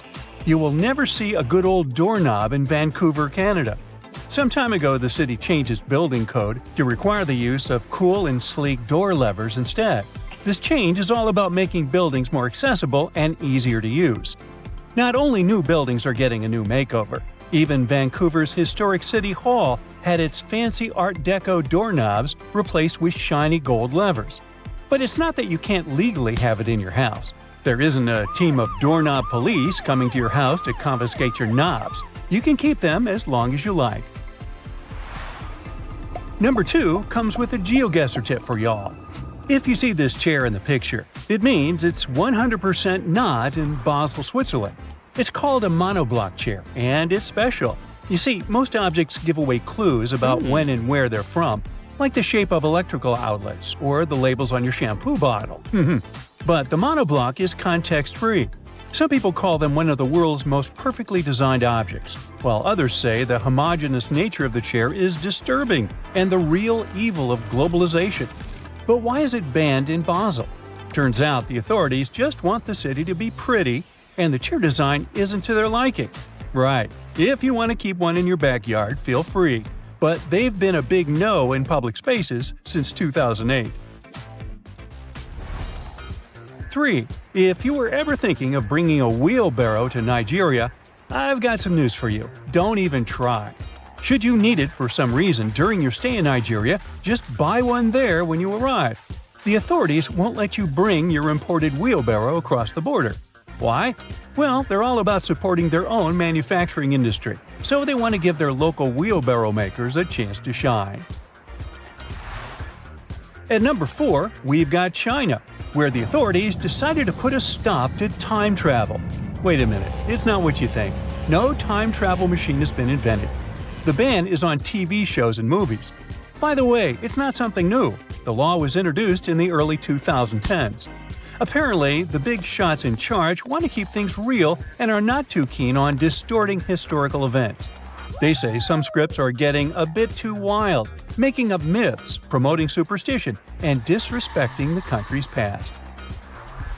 5. Coffee pods. They've become super popular because they make brewing coffee so easy. But Hamburg, Germany doesn't seem to be a fan of those pods. Around 8 years ago, they took a stand by banning plastic coffee pods from authorities' offices.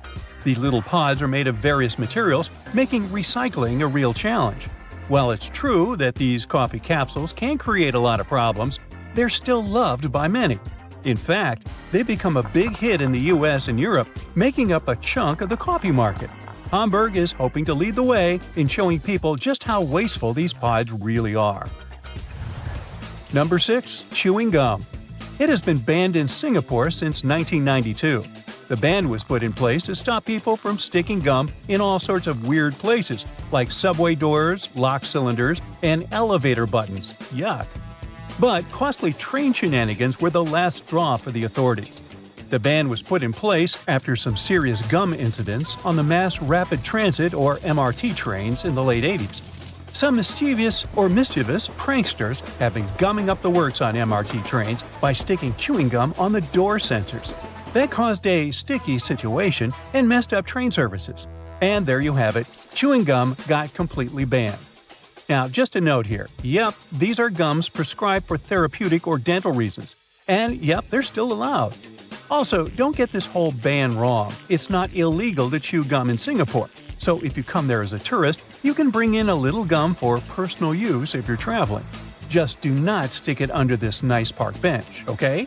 What will create you a ton of troubles, though, is importing and selling chewing gum. Iceland is number 7 in our ban hit parade. Back in 1994, Reykjavik was like, no dogs allowed. It wasn't because they were all about cats, it was to stop this nasty tapeworm from spreading. The disease was serious business, causing all sorts of health problems. But don't worry, dogs are cool now as long as they follow the rules. Nowadays in Reykjavik, it's all about the cats. They're everywhere, roaming the streets like they, own the place. You can't walk 2 steps without seeing a furry little friend begging for attention. These Reykjavik kitties are so popular that they even have their own Facebook page. People love them, and some even carry around treats just in case they come across a friendly feline. And since there aren't many threats to cats in Iceland, they're thriving. 8. The Philippines. Now this one is really weird. Singing My Way in karaoke bars is sort of banned in this country. This seemingly harmless song has been linked to some pretty serious consequences, like fistfights and even people's early demise. No one knows the exact number of lethal cases caused by this song, but there have been at least a handful of incidents in the last 10 years. The song's lyrics, which can come off as a bit arrogant and prideful, seem to rile people up when sung in a not-so-great way. This has led some karaoke bars to unofficially ban the song to prevent any craziness from breaking out. 9. Hey, have you heard about Japan's Metabo law? It's all about measuring waist sizes to tackle obesity. It was introduced in 2008, and the idea was that if companies and local authorities didn't meet the goals, they would face financial penalties. The Ministry of Health believed this campaign would help prevent various health conditions. So, every year, people aged 40 to 75 had to get their waist measured. Employers and local authorities needed to make sure at least 65% of people participated. The goal was to reduce Japan's obesity rates by 25% by 2015, and if they hadn't made it, they would have gotten slapped with a fine.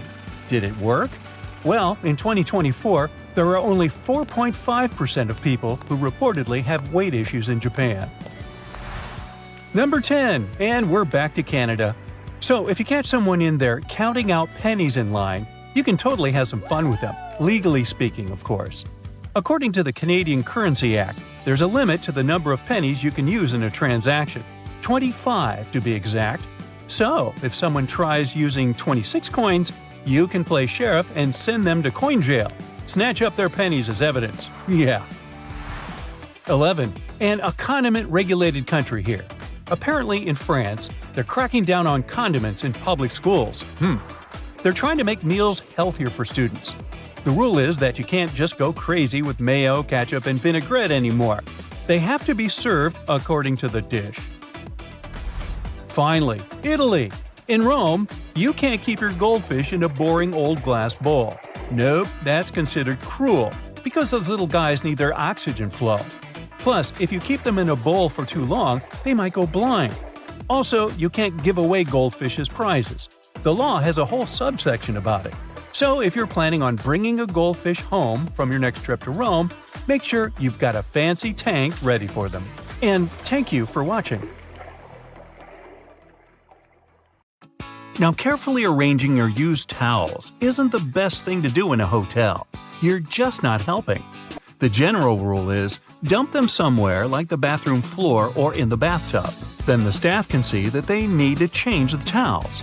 If you keep them all nice and folded, the staff may just get it wrong and leave them as they are, thinking that they're still fresh. You're on a low-budget trip and you brought along some appliances, so you can cook right there in the hotel. Not a big deal. But if there's only one outlet and you want to boil some eggs in your electric kettle, maybe don't. First, you never know what capacity the outlet has. It might even set off the hotel's fire alarm. Just stick to sandwiches or something.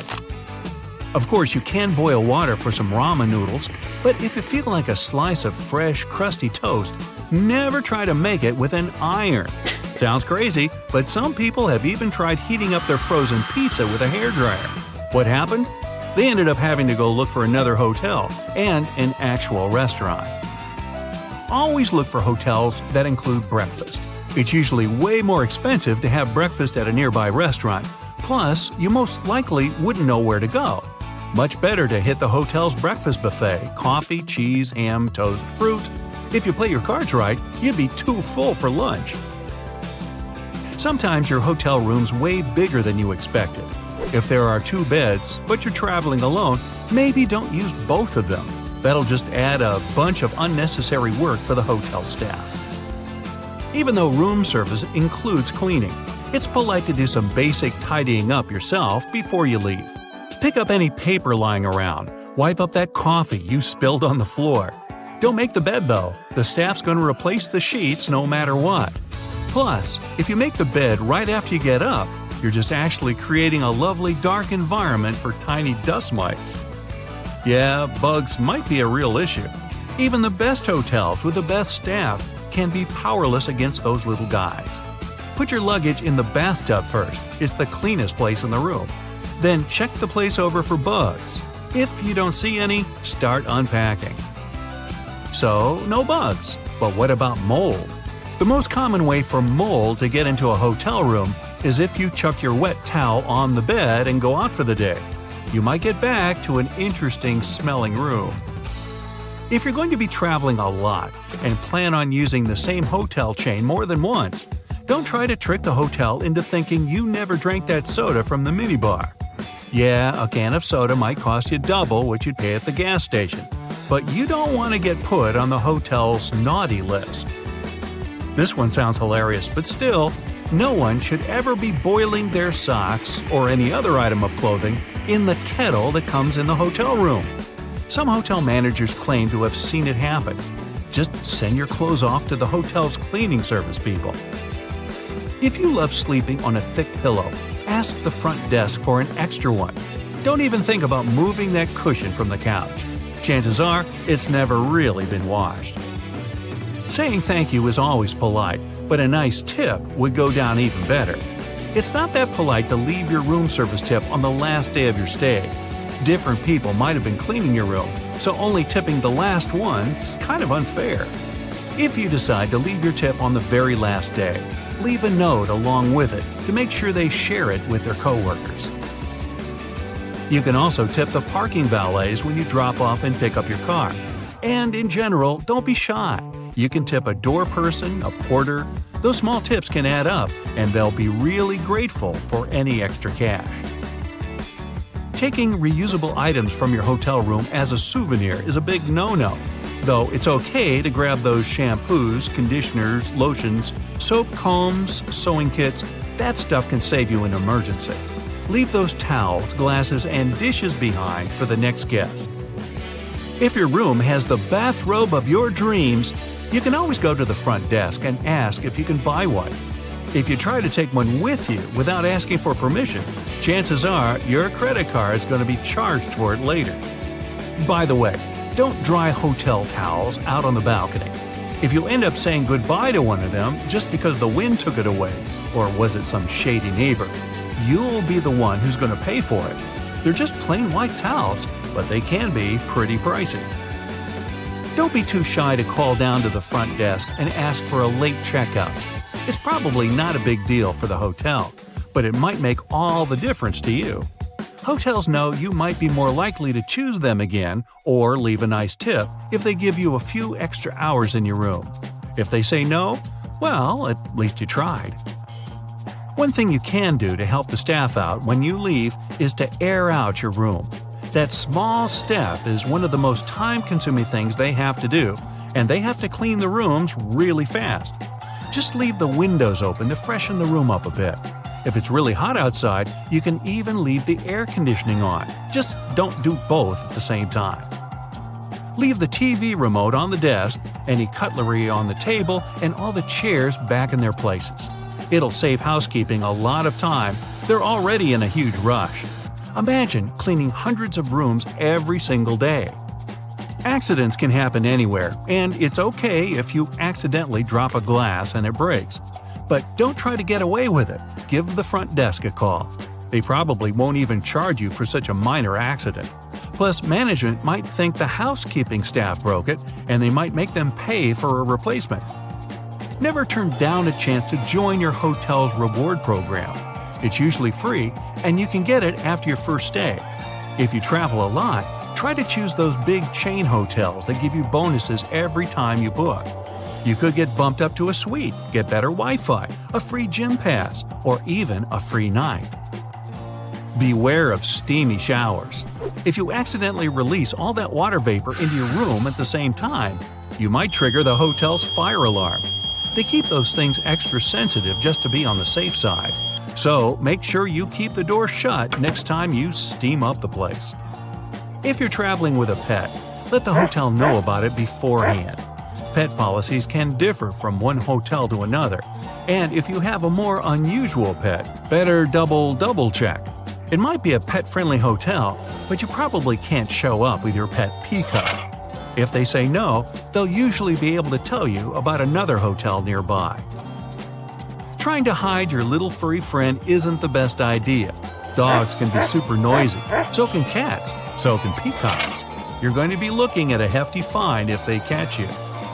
Booking etiquette is a bit different now than it used to be. You used to have to confirm your stay at some hotels by writing them a letter. Nowadays, just make sure you have all your booking info handy on your phone. That'll make the front desk people pretty happy. If it's a big hotel, they might have hundreds of people checking in the span of a few hours. The front desk staff are usually super busy managing guests, deliveries, events, emergencies, a random peacock running through the lobby, and so forth.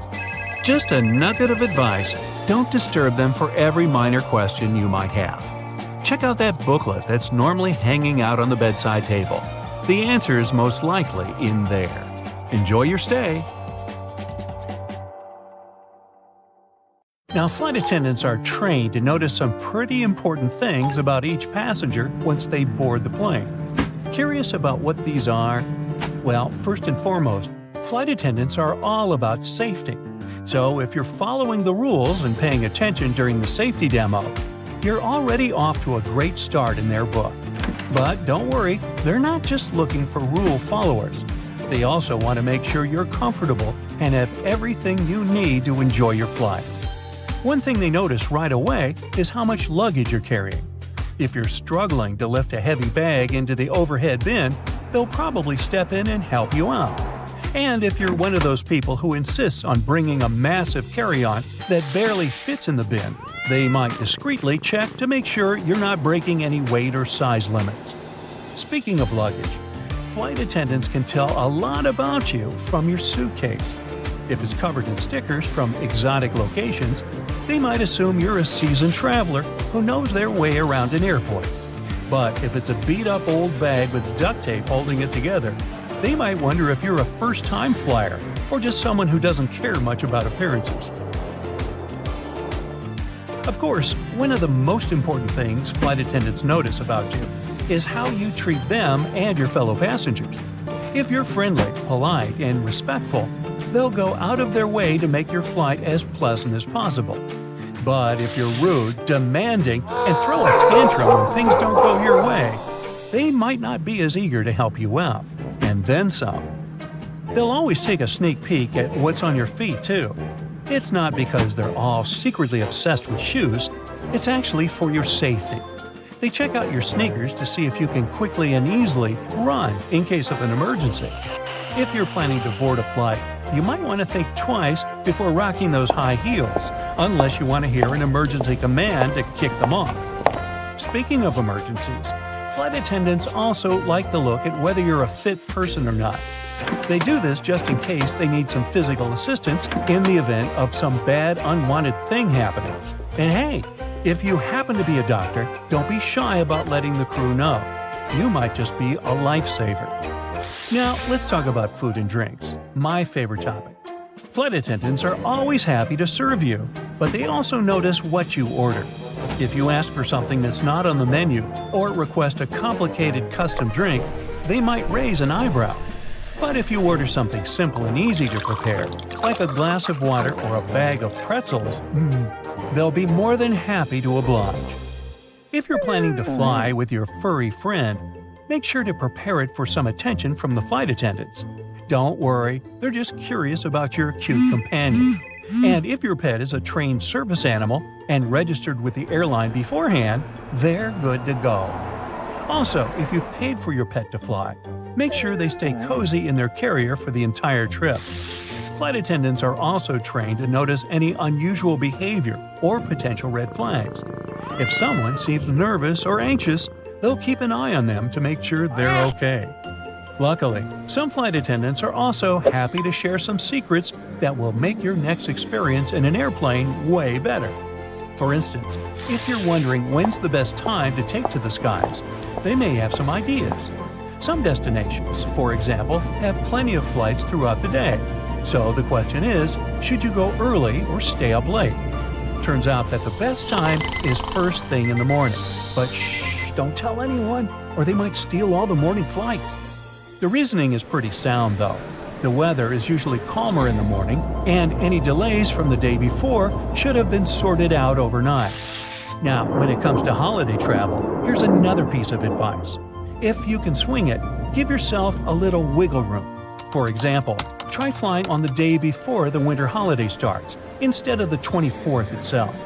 That way, you'll have a bit more flexibility and hopefully avoid any stress or last-minute airport drama.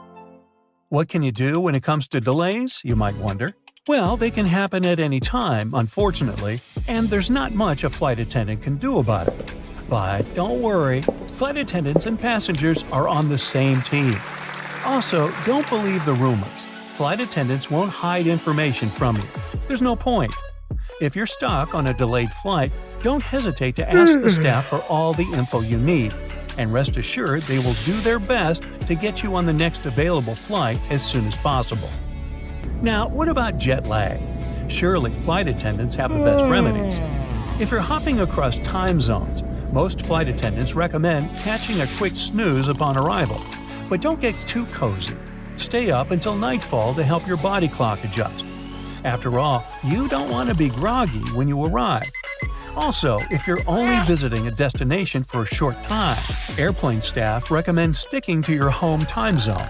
It might just save you from the hustle of adjusting to another time zone unnecessarily. And don't forget to keep hydrated, munch on nutritious food, and get in some exercise to keep your body feeling tip-top. Now, we've all seen in movies those scenes where the main character gets a surprise upgrade to business class out of the blue. As much as we all dream it for who gets bumped up to first class. Sometimes, flight attendants will shuffle passengers around so families can sit together, or they do it to fix any seat mix-up. But once the plane takes off, moving around is pretty rare. Ever wondered if you can switch seats with another passenger during the flight? The answer is yes, you can. Most flight attendants encourage it, especially if it means keeping families together. However, it's best to figure out any seat-swapping arrangements before boarding to avoid any chaos. Plus, some seats are fancier than others, and if people have paid extra for them, it's important to be respectful of that. Also, did you know that the emergency exit rows are sometimes marketed as premium seating? Let's talk about some serious airplane etiquette. So, who gets to claim the middle armrest? It's a big debate, but most flight attendants think the person in the middle seat deserves it. Hey, let's give them a break. They're already stuck in the least desirable spot. Now, on to the great window blind debate. Some people want them up, some people want them down.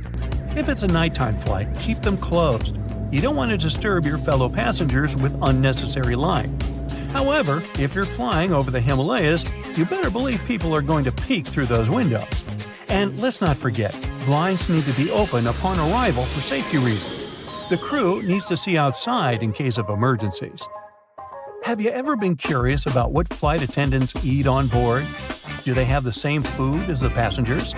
Turns out, they can have the same meals if they want to, but they don't always choose to.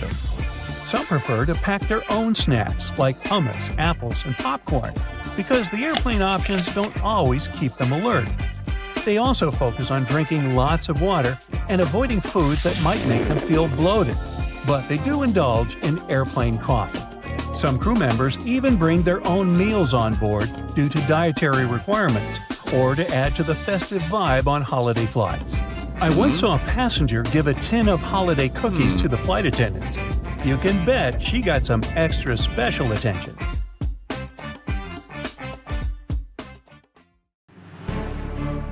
With a population of only 730,000, Alaska is home to almost 8,000 pilots. That's more than 1% of the entire state. There are 6 times more pilots and 16 times more aircraft per person than in the rest of the country. It might seem strange for most people, but flying is a big part of life in Alaska. Despite being the biggest state in America, bigger than the next 3 biggest states combined, it has one of the smallest networks of roads in the country. Only 20% of the land is accessible by road. So, having a boat or a plane makes it a lot easier to get from point A to point B. Being less built up has its advantages as well, though. Alaska has 16 national parks, more than 12,000 rivers, and around 100,000 glaciers. If you want to get closer to nature, Alaska would be an incredible place to visit. You can even see the aurora borealis there. When most people think of the coast, they imagine golden beaches and palm trees, but Alaska actually has the most coastline in America. No other state even comes close, with Alaska having 5 times as much coastline as second-place Florida. Alaska has the lowest population density. It has such a small population relative to its size that if Manhattan had the same density of people, only 16 people would live there. Now, New York City is far smaller than Alaska in terms of geographical size, but more people live there than in almost 40 other states. There are more than 27,000 people in 1 square mile of the city. Hey, speaking of other states, only 1 letter doesn't appear in any state name – Q. Really?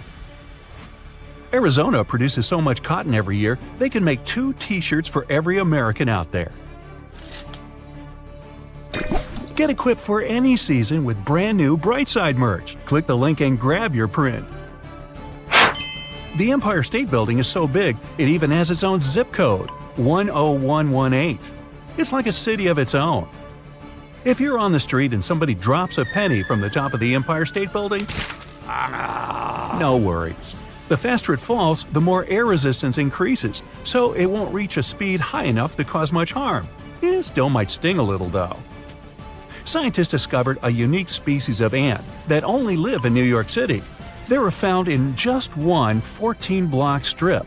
They've been nicknamed Manhattans. Sounds like one of my puns, but no, I can't claim credit. The United States' first ever commercial passenger flight happened in 1914.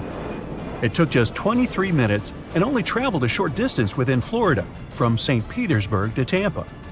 Yet people paid $400 for the luxury, which would be $8,500 today. The oldest city in the U.S. that has been continuously inhabited is St. Augustine, Florida. It was founded in 1565. Mount Everest is famous for being the tallest mountain in the world, but that's only true if you consider mountains that are above sea level. There's a volcano in Hawaii called Mauna Kea that's actually taller if you measure from its bottom at the seafloor. It is 33,500 feet tall from base to peak, while Mount Everest measures in at a little bit more than 29,000 feet. When in Hawaii, try not to get too close to Kilauea. It's one of the most active volcanoes on our planet. It's been constantly erupting for over 35 years now. The longest it's been inactive was around 18 years, all the way back to the middle of the 20th century. The United States, China, and Argentina are home to the most dinosaur fossils in the world. They have the most individual fossils and the widest variety of species. Speaking of fossils, Hollywood has been around making movies for more than 100 years, from 1910 to be precise. The wild Mustang is an iconic animal and likely one of the main things that comes to your mind when you picture the old American West. But Mustangs are not native to the States. They were actually imported during the 16th century. In 2019, farmers in the U.S. produced over 13.5 billion bushels of corn. Wow! That amount could fill almost 70 million football fields. Hey, what would happen if we popped all that corn? The Statue of Liberty was gifted to the United States by France. Part of its intended use originally was to be as a lighthouse. It guided ships for 16 years, using its torch that was visible from 24 miles away. The U.S. decided to send a similar gift back and gave France a smaller Statue of Liberty 3 years later. You can still see that one today. It's currently in Paris. There are over 14,000 McDonald's restaurants. But Montpelier, Vermont is actually the only state capital that doesn't have a McDonald's.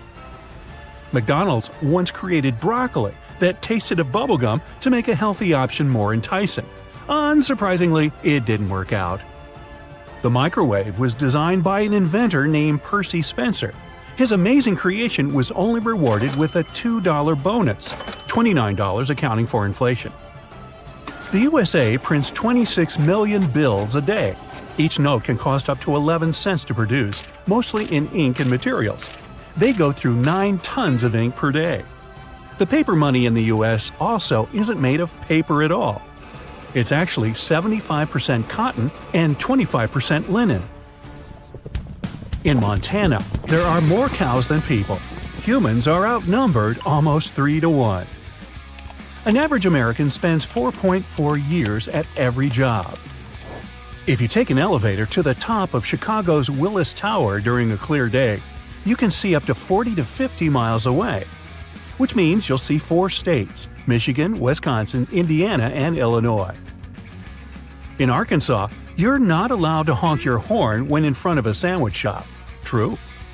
This one probably tops all these strange laws. In Georgia, it's illegal for a chicken to cross the road. Well, so much for that joke. Meanwhile, in Connecticut, you can't cross the street walking on your hands. When you're in Baltimore, Maryland, you can't bring your lion to the movies with you. If you're tired of seeing giant billboards on the side of the road, you should go to Hawaii. They banned billboards in 1920. The U.S. is in the top 10 countries in the world when it comes to biodiversity. 3/4 of the world's tornadoes happen in the U.S. Gee, aren't we lucky? The Florida Everglades is the only place on the planet where crocodiles and alligators coexist. Alligators have shorter and more rounded snouts, while crocodiles have long, pointy snouts. When an alligator shuts its mouth, you won't see its teeth. But when a crocodile does it, its back teeth stick up over its top lip. Frankly, I don't want to get close enough to confirm that's true. Lake Superior is the world's largest freshwater lake. It's so big that if you emptied it out, you could cover the entire landmass of North and South America under a foot of water. Americans built the Hoover Dam to control floods, produce hydroelectric energy, and for irrigation water. Its construction used so much concrete that it could be stretched across the entire country or used to build a 2-lane highway from New York City to San Francisco. Americans love pizza so much, they eat around 100 acres of it every day. If we took water from all the rivers on Earth and poured it into the Grand Canyon, the canyon would only be half full. The entire area could hold 2 quadrillion gallons of water. That's 2 with 15 zeros. The title for the fastest-speaking state goes to Oregon. Some scientists studied more than 4 million phone calls and found that Oregon, Massachusetts, and the upper Midwest states have the fastest speech patterns. You can find the word Peachtree in the names of over 70 streets in Atlanta, Georgia. Peachtree Circle, Peachtree Street, Peachtree Center Avenue, and so on. How peachy! Crater Lake in Oregon is the deepest lake in the U.S. at almost 2,000 feet deep. The lake is technically an active volcano, but it hasn't erupted recently, so it's safe to swim in at certain times. But boy is it cold! Uh-oh, the power just went out again. In a lot of cases in the U.S., this is caused by animals. More than 1,000 outages are caused by animals per year, and squirrels contribute to about 10% of those. Yellowstone National Park is more than 11,000 years old and bigger than Delaware and Rhode Island combined. It has over 10,000 geysers, hot springs, mud pots, and other hydrothermal features, which is half of the total number you can find in the entire world. Just don't go swimming in them. It'll, cook you. So, it's pouring outside when you get on a plane.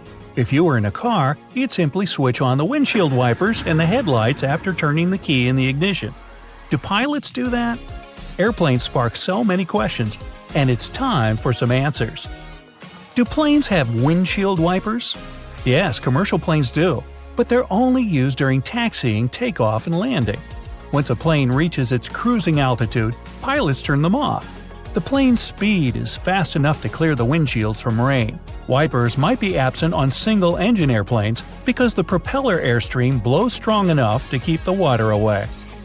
What happens when a plane loses one engine in flight? Actually, it goes, "Hey, has anybody seen my engine? It was just here a second ago." No, nothing special. The plane actually just keeps flying. There are certificates for planes flying over oceans or long distances that state how long they can do it. For example, the Boeing 787 can fly for more than 5 hours without the second engine. It's enough for pilots to plan a safe landing. Well, why is it so cold on a plane? The temperature on board averages 74 degrees Fahrenheit, about the same as in most office buildings. But you feel so cold because your body doesn't move much, producing less heat to warm itself. The crew doesn't turn the heat up because hot air can cause some passengers to faint during the flight. Do airplanes have horns? Yeah, and some of them have a whole trumpet section. Actually, yes, they do have horns, but pilots don't use it to scare away birds or get other aircraft's attention in the sky. "Hey, move over, buddy!" Actually, you can hear that high-pitched chime only on the ground when the plane isn't moving, like when an engineer checks something in the cockpit and wants to get the attention of a ground crew member. Why do planes leave white trails in the sky? It happens when the engine burns fuel. It ejects water and carbon dioxide that gets mixed with the atmosphere, and since the air is cold at high altitude and this exhaust is hot, the water condenses and may freeze, creating those white tails. Do airplanes have brakes? Yes, there are multiple disc brakes made of carbon steel material, similar to the ones in your car. But using them only isn't enough to stop the plane when it touches the ground. The braking system also includes different surfaces that slide out of the wings and disrupt the airflow. Can a plane door open mid-flight? The cabin pressure is the force that won't let that happen. If someone tried to do it, they would have to overcome more than 24,000 pounds of pressure, the weight of a ship anchor. Plus, there are lock bolts deep inside the aircraft structure that hold the door in place. What happens when lightning hits a plane? Now, statistics say this happens to every commercial plane about once a year. But the aircraft's metal parts and lightning protection systems prevent electrical buildup. So, in most cases, this leaves a plane with only a scorch mark on its surface. Why don't the seats and windows always line up? Good question. All commercial planes are designed with seats and windows perfectly aligned. But when an airline buys a jet, it often chooses to add extra seats. More seats mean more passengers and more tickets sold. And less of a view and less legroom for you. See how that works? Why do flight attendants touch the overhead compartment? You'd think that they're checking to see if it's closed tightly. But nope, they use a scalloped handrail hidden at the bottom of the overhead compartment for a steadier walk along the aisle. What are those white spiral marks on engines for? Well, since the ground staff wear hearing protection, they can't rely on their ears to decide if it's safe to approach the plane. Seeing that moving swirl on jet engines prompts them to stay away from the area. Why are there holes in airplane windows? Those windows actually have 3 panes of plexiglass. The tiny hole is in the middle one. It helps regulate the huge pressure difference inside and outside the cabin, so the outer pane can handle the load. If the outer pane happened to break, the middle one, even with a hole in it, would still be enough to keep the window intact. That hole also keeps the windows from fogging up. Why are there hooks on the wings? If there is an emergency landing on water, passengers have to step on the slippery wings to use some emergency exits. That's why crew members secure one end of a rope to the door frame and the other to the wing through the hook. Another rope is secured in the second hole, safely leading passengers along the wing to the inflatable slide. Why do the wings have different colored lights? It's for Christmas. No, that red light on the left wingtip, the green one on the right, and the white one on the tail make up the plane's navigational lights. They let other pilots know the plane's position and the direction it's moving in, toward them or away. Do planes have ignition keys? Well, since ignition keys are usually a security measure, most commercial planes don't need them. They're locked in hangars under 24/7 surveillance. To start the engine, a pilot just pushes buttons and turns switches. But smaller private planes, like a Cessna, have ignition keys to start the engine and even locks on the doors. Why are there triangles above the windows? These black and sometimes red stickers let the crew know which window is best to look out when they want to check the moving parts of the wing. If you get motion sickness during the flight, try to choose a seat between the triangles for a more comfortable trip. How can you get extra space on a plane? Well, if you're lucky enough to get an aisle seat, there's a magic button near the hinge under the armrest closest to the aisle. Press it, and the armrest will swing up to the back of your seat. Why are most planes white? Well, this color reflects the sun better than any other, so it helps keep a plane cool. It's also much easier to spot any cracks, dents, leaks, and other faults on the white surface. And paint makes a plane 1,200 pounds heavier, causing it to burn more fuel. Airlines save money by not painting them. Why don't airplanes have parachutes for passengers? Well, like paint, parachutes would also add extra weight, around 8,000 pounds. Plus, skydivers must go through at least 4 hours of training to learn how to handle a parachute. Lastly, jumping out of a plane at 35,000 feet in the air is simply not safe, because temperatures at that altitude are colder than the Arctic, minus 65 degrees. Why can't planes fly when it's hot? Well, the molecules in hot air are much more spread out. To lift a plane, you need dense air. That's why it gets harder for a plane to take off as the temperature increases. Besides, scorching weather can overheat the internal machinery or even melt some of its parts. So, if it gets 104 degrees Fahrenheit outside, your flight might be delayed. Why do planes have round windows? The very first commercial planes had square ones, but after some time, they started flying at a higher altitude that demanded the cabin be pressurized. Frequent pressurization and depressurization deformed and even broke windows with corners. They were replaced with round ones since they withstand the pressure much better. How do the oxygen masks work? Very well, actually. If the cabin is depressurized at cruising altitude, it loses oxygen. The masks provide that, but only for 15 minutes. It's okay though. That's long enough for the pilot to descend lower than 10,000 feet, where the air has more oxygen and people can breathe normally. What causes turbulence? Your trip gets bumpy because of 3 main reasons: storms, mountains, and jet streams. Just like an ocean, air creates waves when it meets a mountain, and sometimes it has nowhere to go but up in strong currents affecting a plane. Jet streams are bands of swift winds that appear when warm air masses collide with cold ones. Storm clouds push air away, creating unpredictable waves. Why do planes sometimes dump fuel? If there's an emergency landing, pilots must quickly get rid of excess weight, since they didn't burn it, and get to the destination runway as light as they should be. The lighter the plane, the softer it'll touch the ground, so no blown tires or fire. Why are the doors on the left side?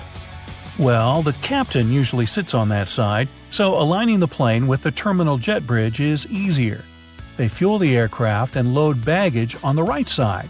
If passengers are coming in on the left, it doesn't disturb those crews. Why do they dim the lights during takeoff and landing? It takes your eyes up to 30 minutes to fully adjust to a dark setting. Dimming the lights at night or dusk prepares them in case passengers need to make an emergency exit. They fade the lights during the day to save some engine power. Why are most plane seats blue? This color is psychologically associated with safety and reliability, so flight-weary passengers feel less anxious. Besides, stains and dirt are less visible on blue seats. Now we know. Behind those huge steel doors is one of the most guarded places on Earth. It's known as Site R, or the Raven Rock Mountain Complex. You'll find it in Pennsylvania. The construction is 60 stories underground and is said to be a safe place for people in case of a natural or human-made disaster. There's not a lot of information online about this mysterious place, but what we do know is that it's equipped with 38 communication systems. It's obviously not available for visits via Google Earth, but you can catch a quick glance at the two gates that face the complex. Vatican City is one of the most famous enclaves on Earth, and it's certainly worth a visit due to its wonderful architecture and vast list of art pieces to check out. One place, however, will always be off limits for visitors: the Vatican's secret archives. They have some of the oldest and rarest books on Earth. These archives are available only to a limited number of people, and since they have been visited by a small number of people so far, they also trigger a lot of weird theories. For example, that there may be books proving there's life outside our planet. If you're fascinated by shipwrecks, you'll be interested to know that one of the largest wrecks you can see on Google Earth is on North Sentinel Island, India. It used to be called the SS Jassim. It was a Bolivian ferry that sank in the area back in 2003. The reason why people can't visit it physically isn't because of the ship itself, but because the island is home to the world's most dangerous tribe. We don't really know how many people live there, but it was estimated that between 50 to 400 people call this place home. And they really don't like tourists. No person that tried to reach them survived.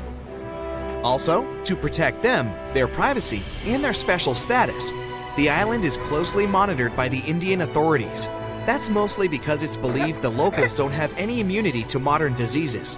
So being in contact with foreigners might be dangerous for the tribe's people, since they've never seen the outer world. A huge pink bunny appeared seemingly out of nowhere in the Italian Coleto Fava Mountains back in 2005. Besides the locals, some people stumbled upon it online too. They were puzzled by the discovery. Unfortunately, that 200-foot-tall bunny is completely gone today. You can still find the images of it online though. The unusual object was designed by artists from Vienna. They encouraged tourists to climb, jump, or even take a nap on top of the large rabbit. The whole purpose of the project was to allow people to experience what it would be like to live as smaller creatures. The bunny didn't have any removal date at the time it was placed there and was expected to last at least until 2025. But Mother Nature had other plans. A Japanese artist decided to move back to her little home village named Nagoro. But she soon found out that most of her neighbors were moving to bigger cities. To deal with loneliness, she started putting together scarecrow-like dolls, or kakashi, and placing them all over her garden. She didn't stop there though. The artist soon began doing the same with many other places in her village, creating dolls and placing them as if they were taking part in various human activities. These dolls keep moving around too, but the woman likes to stay true to her story and insists she doesn't touch them. You can see the images of this quirky village on Google Maps. This weird portal was discovered via online maps in New Baltimore, New York. It gave people all sorts of bad dreams. With spooky-looking buildings and all sorts of blurry figures, This area soon became a source for many weird internet theories. Turns out it was nothing more than a technical issue, which resulted in those images being rendered in a distorted manner. Either way, if you look for these images on Google, you won't be able to unsee them. This cute miniature world map was created by an artist from Denmark. He continuously worked on this tedious project from 1944 until 1967, using mostly his hands and just a few tools for moving heavy rocks around. He gathered stones at the edge of the water, then recreated the map of the world on the surface of this lake. During the winter, he was able to use a sled to transport larger pieces of rock over the ice and then place them in the perfect position. Apart from the continents themselves, the map also features rivers and lakes, as well as some other famous landmarks. Care to have a look at a sea without any coasts? Search for the Sargasso Sea. You'll find it in the northern Atlantic Ocean. This weird sea is surrounded by 4 ocean currents and no dry land at all. It got its name from the seaweed that grows there, sargassum. Fingerprints on the lens of a satellite camera? You may be tricked into thinking this if you search for the finger maze. It's located in the city of Brighton, UK, and is a large fingerprint created in Hove Park. It also has a maze at the center. It can be really hard and time-consuming to look for wild animals on Google Earth, but the Geo browser does have a nice feature that can help if you're eager to see hippos and flamingos in their natural habitat. Try Googling animals from above and start scrolling through these images. This unique feature can take you from Kenya to Namibia and even all the way to Antarctica, where you can see emperor penguins. There are some places on Google Maps that, for specific reasons, aren't available for the online public, like the Royal Palace in Amsterdam. If you head over there via Google Earth, you'll see that everything around the Dutch Royal Palace is still visible, like the vegetation and roads, but the construction itself is blurred from all angles. That's probably because local authorities want to keep the unique views of the palace for the eyes of physical visitors only. The same goes for the Tantaco National Park in Chile. This one is a privately owned nature reserve that can only be seen on Google Maps from a distance. Once you reach a certain point, the zoom feature stops working. Some people say that since it's a nature preserve, it may be home to some endangered species, and extreme measures are taken for their protection. You know how a certain brand of fried chicken has a certain kernel on their logo? Yeah, you won't see any of these logos in high resolution on Google Maps. That's because the online map uses specific algorithms to detect people's faces and blur them out. As you can see, it's not always really that accurate. It's called Snake Island, and the Brazilian authorities prohibit people from visiting it. For good reason. You'll find the island near the city of Sao Paulo in Brazil. It's said to be home to over 4,000 snakes. Some of the most venomous types of reptiles on Earth call this place home. If that's not creepy enough, how about that some of them are so dangerous that a small drop of their venom can permanently damage the human skin? You can see the shape of the island on Google Earth, but the more you zoom in, the blurrier it becomes. Here's another cool thing you can do on Google Earth. Time travel. Well, at least sort of. You won't be able to travel back in time and tell yourself to study more for that tricky exam, but you can see certain historical images of places you like. You can check if this feature works by looking at the upper left corner of the screen. If you can see a small icon with a clock, it may allow you to scroll some years back. But you can also see how sunlight affects Earth if you turn on the sunlight feature.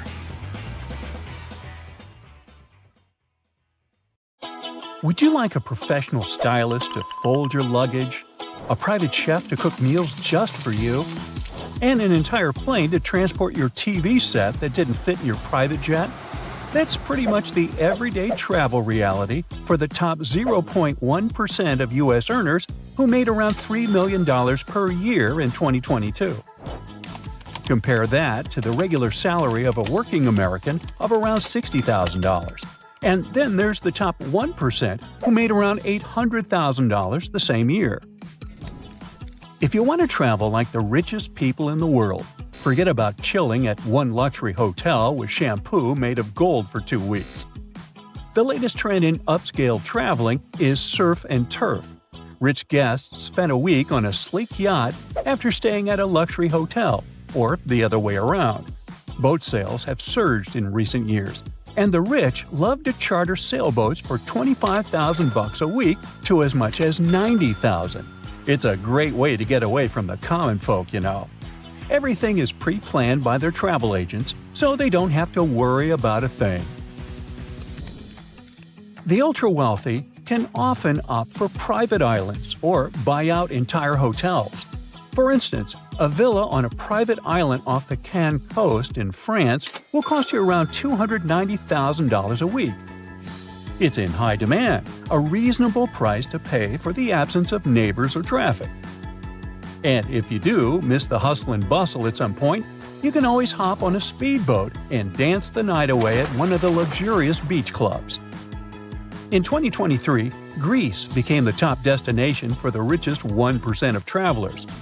Paros Island was the most mentioned new favorite. Italian Sicily lost its charm to them because it's overvisited by the White Lotus fans. And it's not just about the Four Seasons-operated San Domenico Palace, where the show was based, but the entire island. For winter fun, there's always Aspen and ski towns in the European wonderland, like Switzerland and France. They have exclusive hotels, Michelin-starred restaurants, high-end shops, and chalets that look richer and more luxurious than an average family house. If there's no natural snow, the artificial snow system solves the problem. Some of the best hotels have direct access to lifts that take guests to the main skiing slopes.